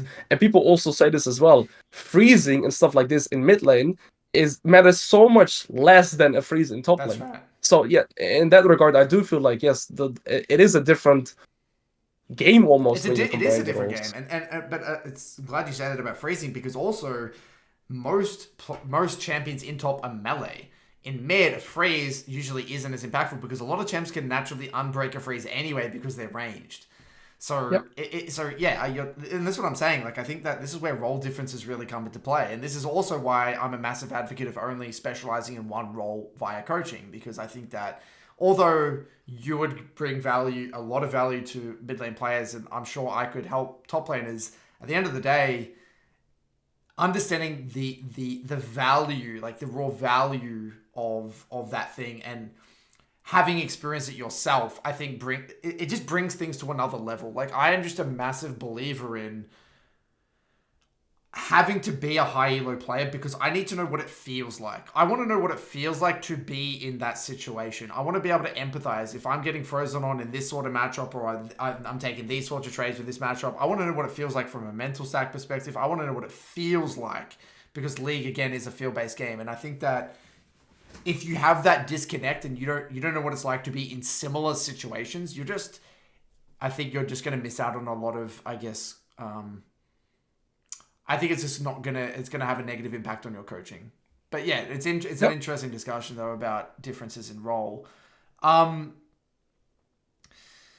I mean, there's so many tangents I want to go on. You know, you said so many interesting things about mindset before that just are really coming back to me. You said something about how yeah, so like okay, have you found that with clients they downplay particular mistakes?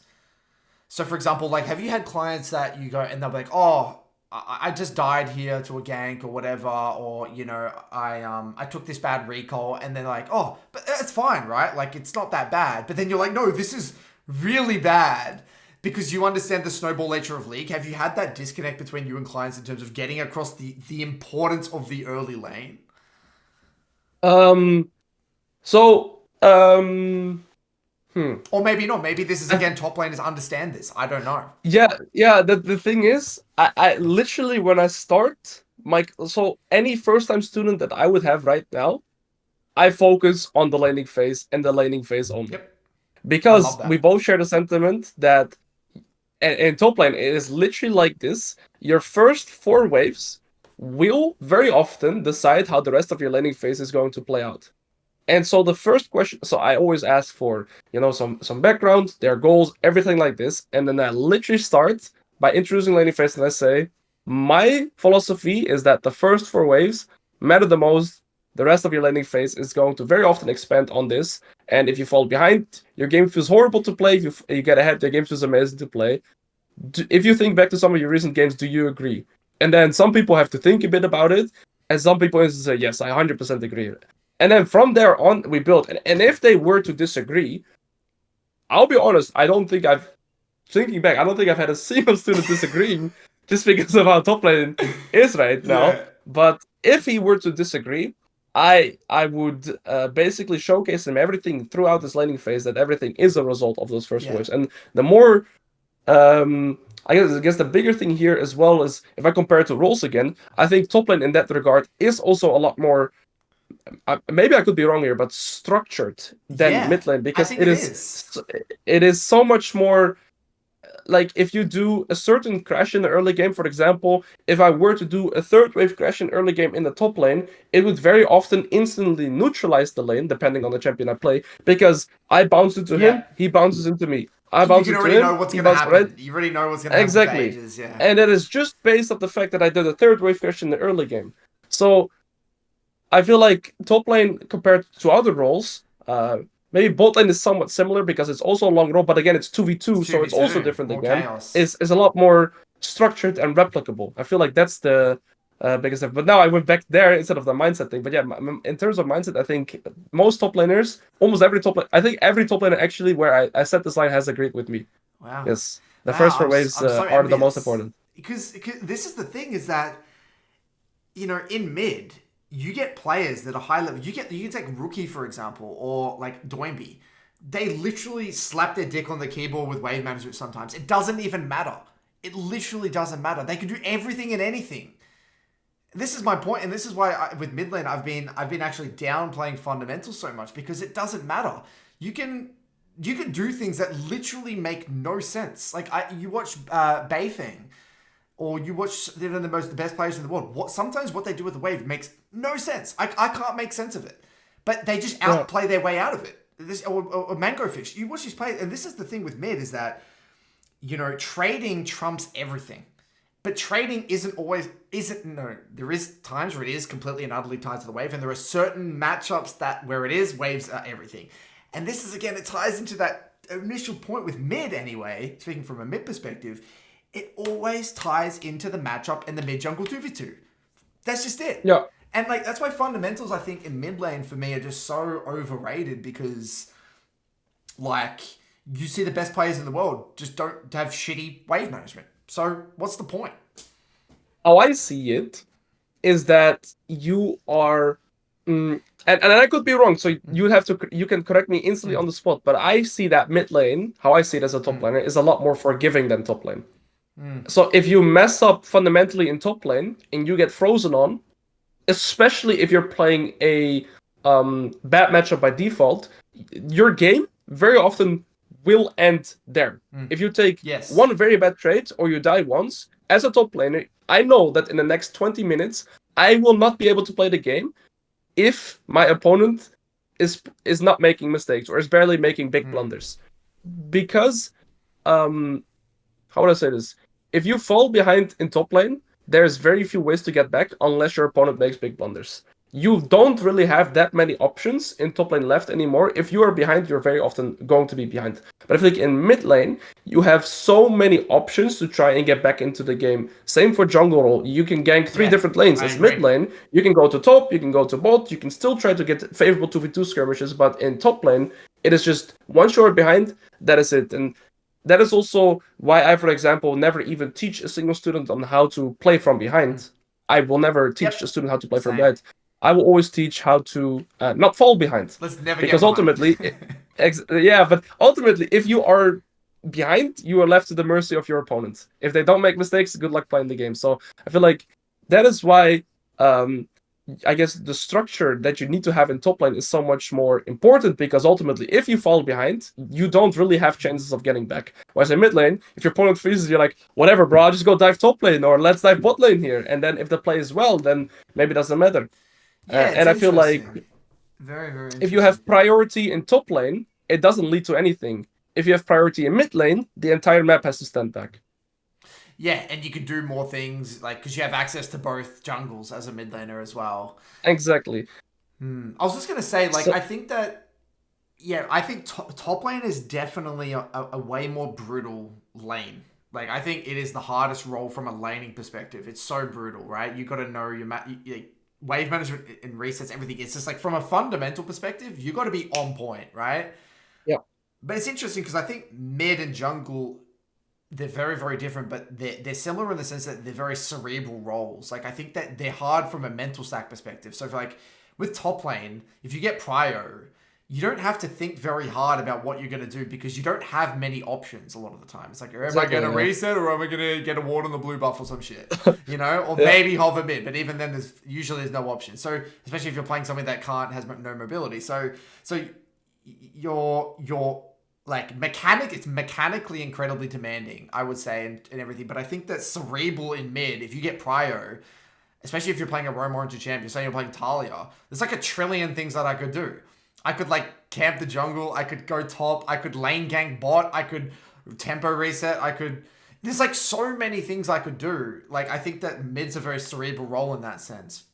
But so I think like every role has their like the things that make it a hard role and things that make it a and then this ties into personality type as well, what you're looking to get out of you know your journey. And I think that top lane draws a lot of personality types that want to get into like the brawl, like fight, brawl, lane. That's just typically the personality types that it has. Yeah. If there's a way that I can summarize it here, I feel like because top lane is more structured, you kind of need to rely on your fundamentals to have that consistency. Whereas in mid lane, because there's maybe in a certain position, you have five different options, whereas three could actually turn out to be good Mm. results. In that sense, you have to focus.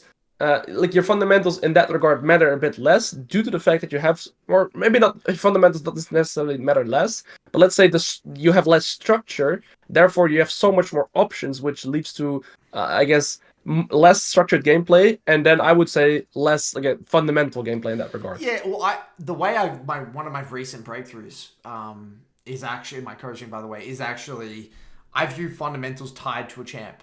So like let's say, and I know you have a fundamental tier list. I had a screenshot here, and you kind of have like S plus like wave control, jungle tracking, recall timers, and you kind of go down and you kind of list these fundamentals, right?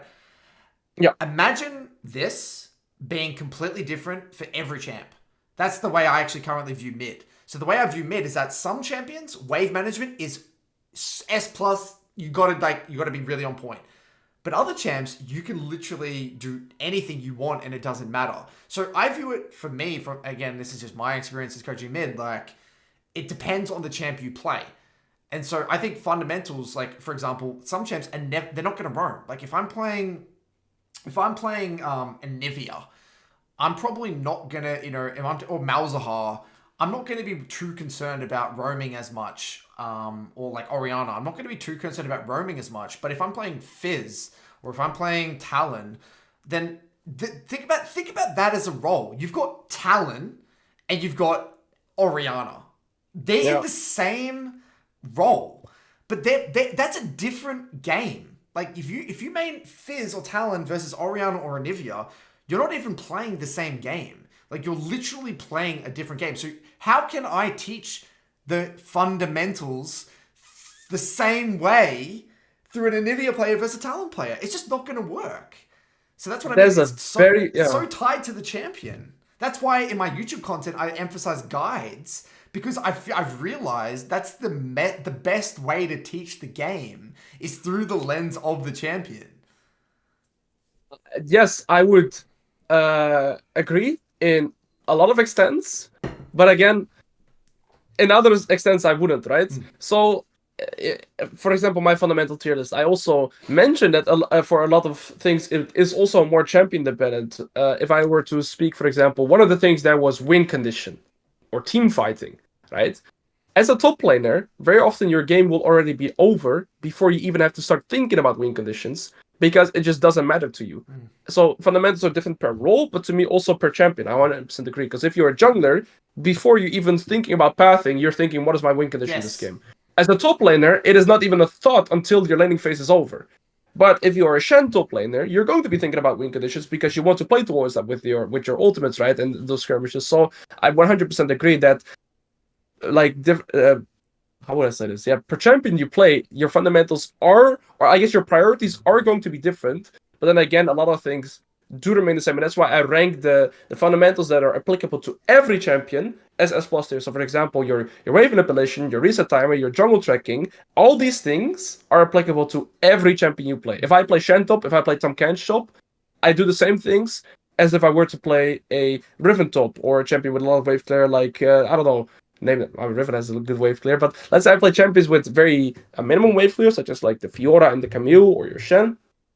And I play champions like Darius, Garen, Riven that have a lot of wave clear. I'm still doing the same things. Now I might have to switch it up in terms of details, like I might need an extra slow push or stuff like this.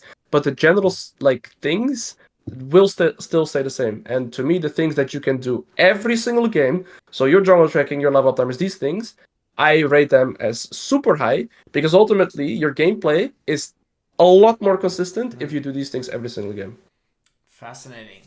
Yeah, look, I'll be honest. I'm really intrigued to see how your coaching evolves over the coming months and years. In terms of balancing this emphasis on fundamentals versus like trading and matchup understanding and stuff like that. I'm really really intrigued because again, I think the way I'm viewing it right now in the coaching sphere is that I feel like we're at the start. We're at the start. We're very early on. The league is not a solved game. Like people are like from a coaching perspective, like we don't know Mhm.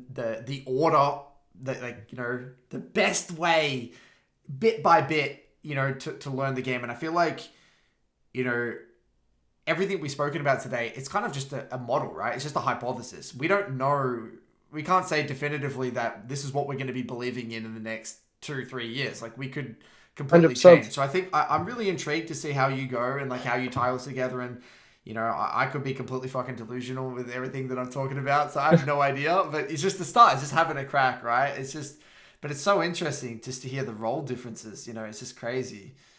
Um, Yeah, yeah. it's an idea I had as well. I am definitely interested also in the future for myself to try and get to challenger on every role and then also have a broader like perspective and knowledge so I can have better Mm, insights on this as well because I do think the biggest reason why we probably also have different views on certain things is the role difference. I think that is the core that's difference right. between us.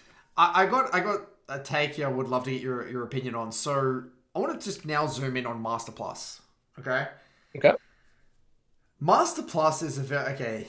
Oh, there's so many things. Okay, the first thing that I want to kind of talk about is the more I've coached and worked with Master Plus clients, the more I've realized that from a med's perspective, a lot of the difference comes down to, because you were talking before about in your games, if you versus a master tier player, they can be better mechanically, whatever. Maybe not, maybe it doesn't matter. Usually, more often than not, like fundamentals is like a big difference. Like you will climb and be better than these players because of fundamentals. In mid, why I think I might beat a master tier player or whatever is mainly because of two things. The first one is just micro diff. Like I just win trades. Like I space better. I land my skill shots. I dodge their skill shots. But the second one, which is the big one, is understanding of the game holistically. Like understanding, like anticipating shit in game sense. And so I believe at the highest level, League is a game of anticipation. And so when I'm working with clients, okay, so to even, I think I need to give context here. When you first play League, okay, you're level 30, like pre-level 30, the recommendation I give to people is legit, like, go on the free champ rotation week and play everything. Play any champ, every role, dick around, have fun. Like, I don't know, is that what you did as well when you first started playing League? Did you have the free champ rotation and just play a bunch of shit? Yeah, 100%. Right. Okay. 100%. And that's really good, right? Because you just feel out what's like what is that? What does Ash do? What does Annie do? Whatever. You like feel it out, right? And then you go on, and then what's the first big thing you do? You pick a role, and then you pick a champ usually, and then you start to learn about your champion. Me. What do I want? When am I strong? When am I weak? How much damage do I do?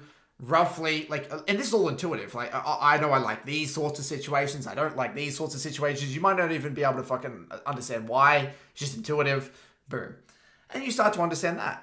Now, as you get higher, you're actually forced to now think, at least from a mid perspective, about other people. Now, I actually have to think now, not only about my champion, I actually have to interact with another mid laner. I need to understand a bit about that champ, right? And this might be in gold or it could be in silver, probably in silver, whatever. I need to now think about, okay, well, if I'm playing Malzahar and I'm versing a Yasuo, it's very different if I'm versing Yasuo versus I'm versing Orianna. Okay, well, I have to learn a little bit about these champs. What does an Orianna do? What does a Talon do? And now I'm forced to think about them. So now what you've got is an understanding of me and my champ, an understanding of their champ. Okay, you get a bit higher. Oh, I keep dying to these Rek'Sai ganks. Shit, what is Rek'Sai? Okay, there's a very big difference between versing a Rek'Sai and versing a Shyvana. I have to now learn a little bit about junglers a little bit. So you learn about them I in also jungle, always, yeah. right? I always also named Shyvana. I'm sorry, that was just too funny to me. In my head, I was thinking about Shyvana, and then you said Shyvana, so I was like, spot Right, on. yeah, right? You got the polar opposite. You got Rek'Sai and Shyvana. Yeah. And then I'm like, oh, I got my jungler. So now what I'm starting to do, I'm piecing together. My lane, my champ, my lane opponent, their jungler, my jungler. So now I'm starting to build a bit of a framework or a bit of a broader understanding of how my lane is influenced by their jungler and my jungler. Okay, interesting. So I'm actually forced to now think about these four types of champs, these four champs. As you get higher and higher and higher as a mid laner, because of it's such a role that requires you to make so many decisions around the map and just the game holistically and team fighting and whatever. The key difference is understanding now what everyone else wants to do. What is my top laner doing?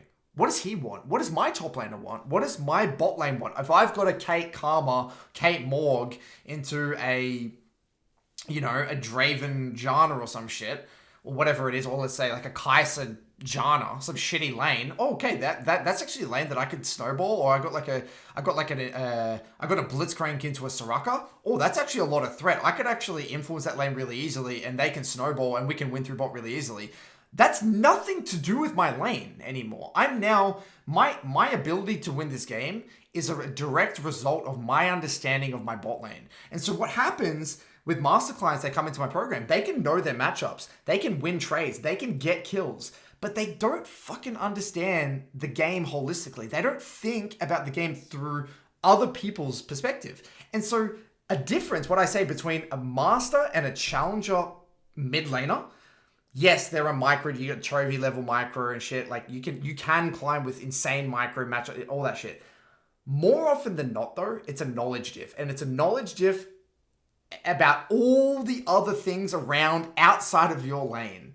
And so I teach a lot of my reviews with Master Plus are actually from a mid lane when I'm going over things like, well, you've got this top matchup, you've got this bot matchup, dragon's coming up. Why the fuck are you contesting this dragon? Like based off this composition, and if this moment, we should be giving this and trading it off. And that just might be because of the matchup, or something about nothing even to do with your mid jungle 2v2. True, yeah. So what are your thoughts on this whole thing about Master Plus, and how do you, what in your mind, what is the difference between Master and a Challenger player, and does what I said have any resonate with you in any way, shape, or form? So what you say, I think this again is going to tie into a role difference. What you say is 100% correct, and in a sense, it's kind of what I say. Now, you'll probably beat some master players simply because you're mechanically better, right? You're playing your trades better, but it could also be the fact that you're not even able to do so, or sometimes you get out traded by a master player, right? But then where you succeed is your experience in knowledge, right? You understand win conditions as a mid laner, and you understand how to impact the map. Your macro is correct, and you know still how to ultimately make your resets correctly, play your waves out correctly, so you minimize risk and you're still always in a good position. And very often, this consistently will still lead to you having a favorable outcome in the laning phase. In top lane, I think mechanical players and masters. There's very mechanical players and masters, like I said, but I feel like 9 out of 10 times I will still be in a better position simply because I am much better at playing my waves around both junglers than he is, and I am what's it called? Making use of the tempo winners that I gain with the waves much more consistent than he is, leading to me winning my lane or at least getting even in the worst scenarios 9 out of 10 times, putting me in a good spot. So that is how I see top lane on the higher level. Now, the problem that I personally have with top lane is once you face opponents that have similar knowledge or have very similar knowledge or even or have similar knowledge plus have a better matchup, I feel like I'm left with very little options because it doesn't really matter how good I am mechanically or anything like this. I'm kind of just left to whatever jungler decides to let either top laner play, right? And then it just feels like so here I'm kind of transitioning away from it, but I feel like that is also where my big frustration is. So that is how I see, for example, when we're talking about mid, so you will be able to impact a certain win condition. You know there's a Janna Blitzcrank bot lane. If I play for this bot lane matchup, this is a win condition I can play towards, and they will snowball and they can take away with the game. So I feel like as mid laner, you have these. If you have this understanding and this knowledge, you can greatly impact a lot of games, right? Even though you're not necessarily impacting your matchup, you can greatly impact the map, and you're doing a lot of things like this in top lane. I feel like you don't have this anymore. Yeah. Yes. So then I feel like it boils really down to spacing, for example. Spacing could be one of the biggest differences. And then, like I said, it all will boil down again to those really core tiny details. This is an interesting thing as well. I think it was after last MSI or after last Worlds, what the Asian top laners also said, I think it was Bin that said it or 369, either one of them said, is that they were just better than the Western top laners in very tiny details. And what I then think he's also referring to could be certain wave manipulations or certain things that he's doing with the wave. Because ultimately, Western top laners are extremely good, right? Also in terms of mechanics or stuff like this. But I still think that these Asian top laners have certain because I think what he said around the thing he said was either Nuggery, 369 or Bin. I can't remember it exactly, but he said there's just tiny details that these Asian top players are doing better. But if there's 5 tiny details like this, they stack up to a large snowball and they just always take over the laning phase in top lane. So that's how I feel like I'm playing right now as well. If I play as a challenger top laner to a master top laner, there are going to be 3 to 4 to 5 tiny details that I do better than them. That are still replicable, and then I just completely run away with the laning phase because of that. So it's interesting you say that. So in a way, it's these small lane details, but then at a certain level, it then becomes whether you can't, like, I think you're picking the draft and then champ pool potentially. Like, is that kind of what you mean? Well, if I say the first 4 waves are the most important in top lane, right? And my jungle is passing away from me, and my jungle is passing to top. I already have to play my first 4 waves on a weak side mentality, and then the rest of my lane phase will be playing out because of how I had to perform in those first 4 waves. So then it already, you kind of are very limited in those And then scenarios. you just have to play, be better at playing weak side than the enemy bot lane in that case, potentially. Yes, Yeah. I have to rely on being the most consistent I can in those scenarios. But let's face a Doom scenario, right? I'm playing Riven into Gragas, and then enemy jungle is a Rek'Sai. And I'm also on weak side, so I'm playing a negative matchup. I'm playing against, let's say, I'm playing against an ERL player or a professional player that are, of course, on equal strength or even better than me. Then there's just very little opportunities I have in top lane. It's like I could manage this wave as well as I could, or I could manage, I could avoid any trades I could, so they can't dive me. But at the end of the day, what do I actually do to impact the game? And it's just a more of a survival game instead of being able to.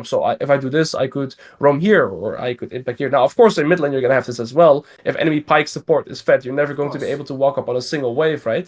But on top lane, it feels more limited to me in the higher levels. And this is also why I believe you rarely see top laners hitting rank 1 or stuff like this. Interesting. Yeah, no, that's a very interesting point. And I think what you said there, so do you ever, and this is actually something I spoke about recently in one of my I have a podcast and I spoke about this as a segment, and we spoke about how recently I've been of the mind that in high elo master plus meta matters a lot. I personally think meta matters a lot. Now I think obviously champ mastery and being really really good at your champion trumps everything, but ultimately meta matters a lot. And do you ever get to a point where you're working with a client and it's like, okay, well, you actually lost because you picked this. Like, isn't there a scenario where, like, for example, you got counterpick, you're working with a one like a let's say someone who has a limited champ pool and they're actually trying to push from master to grandmaster. They got counterpick.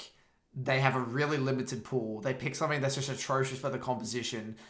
Like, do is that ever brought into the discussion, like champ pool and limitations of champ pool, Um, or is that never even? I think It's I just think different. this only matters in really high elo lobbies. If you're playing That's right. Grandmaster Challenger lobbies, Yes. I only think at this point it will matter, right? If one Yep. top laner gets a Kesante and then you play something, or let's put it differently. Let's say, um, how do I put it this way? Let's say Bennington is meta, right? Bennington is the best top laner, and I'm picking a top laner that I'm counter picking myself with consciously. Let's say I played one of the worst matchups, right? I'm picking Riven into Mm. right, just to put a stupid example out there. But I've had this as well.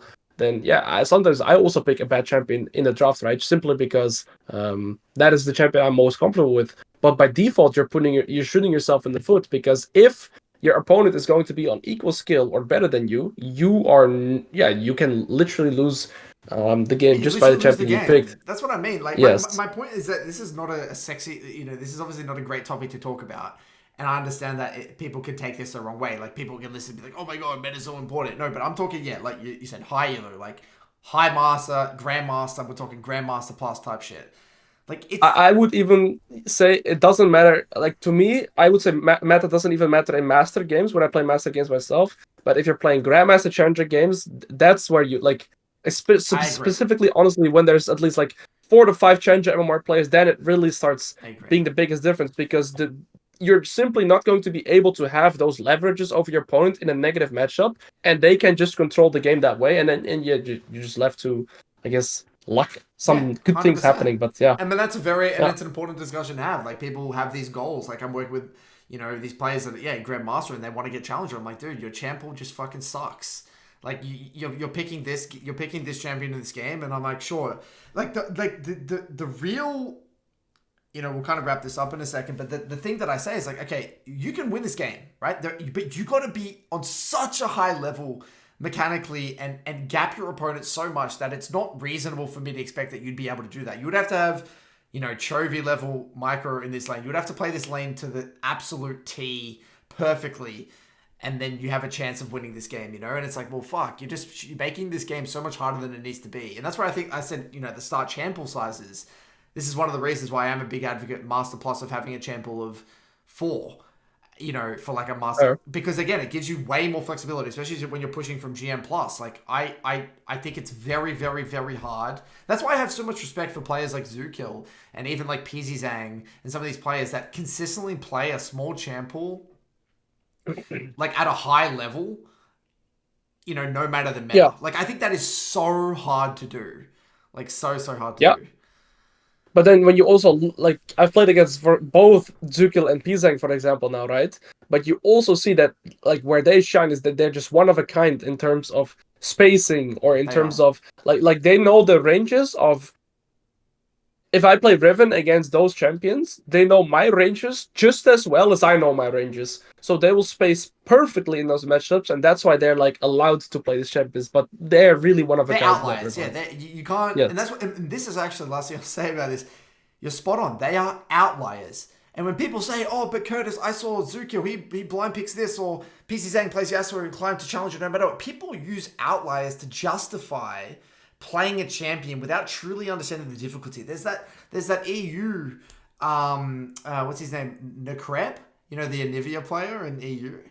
Burkhan. You might see him as Burkhan. Oh yeah, Burkon. Yeah, Burkhan, I think yeah, yeah. Burkhan, the Anivia player. And like, I get clients to say, oh, but this guy blind picks and plays Anivia to a challenger level. I'm like, okay, yeah. But he is a long-term Anivia OTP. Like, he's very good mechanically. He's a very, very good mechanic. You watch him play, he knows his limits really well. He plays like this phase rush style that's really, like, a lot of the time, and he min-maxes phase rush, right?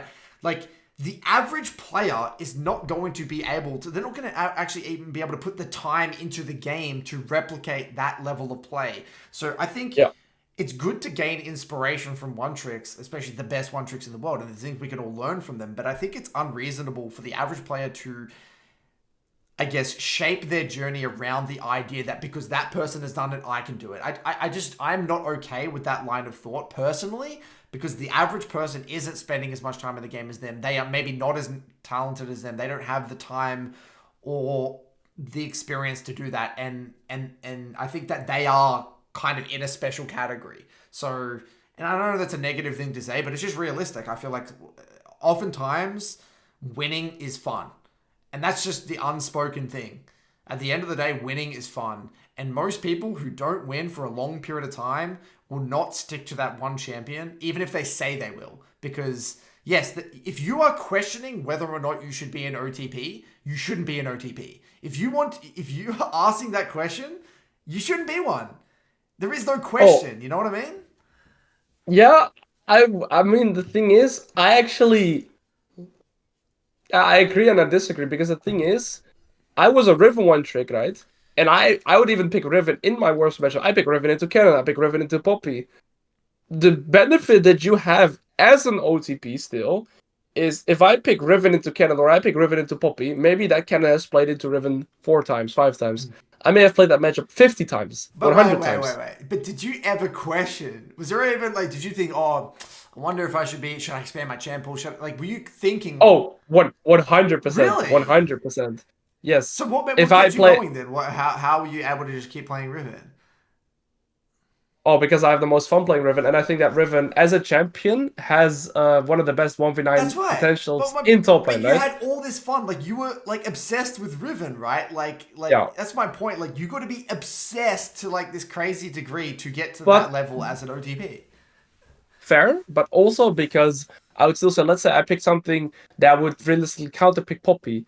I still don't have at that time the champion mastery that on other champions to actually be able to play that. So I would still pick Riven Right. simply because that is my highest champion mastery. Right. Yeah, I agree. I have So nothing. I have nothing against OTPs, and I think OTPing is a very effective way of climbing. My point being is that it's a very unique journey, and you got to be willing. You got to understand that, like, especially if you're going Master Plus, like if you want to literally like be a Master Plus OTP, that's a very tough journey. I don't think that's an easy yeah, journey. 100%. Um, all right, so there's so many things here. I think we've been on for nearly 2 hours. We'll probably start wrapping this one up. Yeah, Did you have I, any I have. questions quickly, or things you Let want to me say? check because the only thing that I have is I think I have a coaching actually in half an hour. So that's the only thing that I have to keep in my backlog right now. Let Well, me yeah. quickly verify My that. brain's a little fried at the moment after this Yeah, discussion. no worries. Um, I have to And check. but did you have any like shout outs? Anything you're working on at the moment that the people should know? Anything that you would like to kind Um, of plug? no, I just do educational content and I do top lane coaching. That's really it. I'll put his Um, links in the description below as well for anyone who's interested in getting some top lane coaching. Yes, sir. I do daily, I stream daily, so I do daily educational content. And if you guys may have known by now, I focus on the fundamentals for top lane. So yeah, I'm really that guy, the guy that talks a lot about the fundamentals of Top top lane lane. Yeah. fundamentals guy. I love it. Yes, that's me. Cool. And anything else you want to, or do you want to wrap this up? Um, yeah, I think it's perfect to wrap it up. I really enjoyed our talk. I think I'll have to let some things sink in, and that perhaps will change my view. Like I'll think more about reviews. I think I'll put sometimes more emphasis on champion mastery. But one thing that I also will be trying to keep in mind more is not being guilty of assuming that my students know something that I know. I think Mm, that's a mindset that I will really, or a thing that, or detail that I will really look to keep mm. looking into and make sure I don't, or I try to avoid having that in my future sessions for sure. It's something we always. It's hard. We always got to try. Even to I sometimes get so delusional. I'm like, well, I can't expect this guy to know that. I mean, it's very easy. It's very easy to get complacent. But Yep. well, thank you so much for taking the time. It's been really nice to kind of get to know you a bit better and your philosophy in the game. And yeah, it's really good to know that there are other coaches out there taking their craft seriously and really getting into the details and helping people get results. And I've actually had people who have got your coaching and got really good results. So yeah, for those of you watching who want to get some top lane coaching, check out his stuff. Otherwise, we'll do another probably check in one day in the future. See if check in our advancements with our coaching and hopefully Oh, the career trip. Hopefully, yeah. I mean, if you're down again, I'm going to be doing it next year. So hopefully we yeah. can tee it up. Yeah, absolutely. Likewise. Thank you a lot. And yeah, I mean, of course, if yeah, just super grateful that we could have this conversation. It really opened my eyes to some things too. And yeah, let's see what the future brings. I'd love to keep sharing sentiments and keep sharing insights. So thank you a lot. Beautiful, lovely.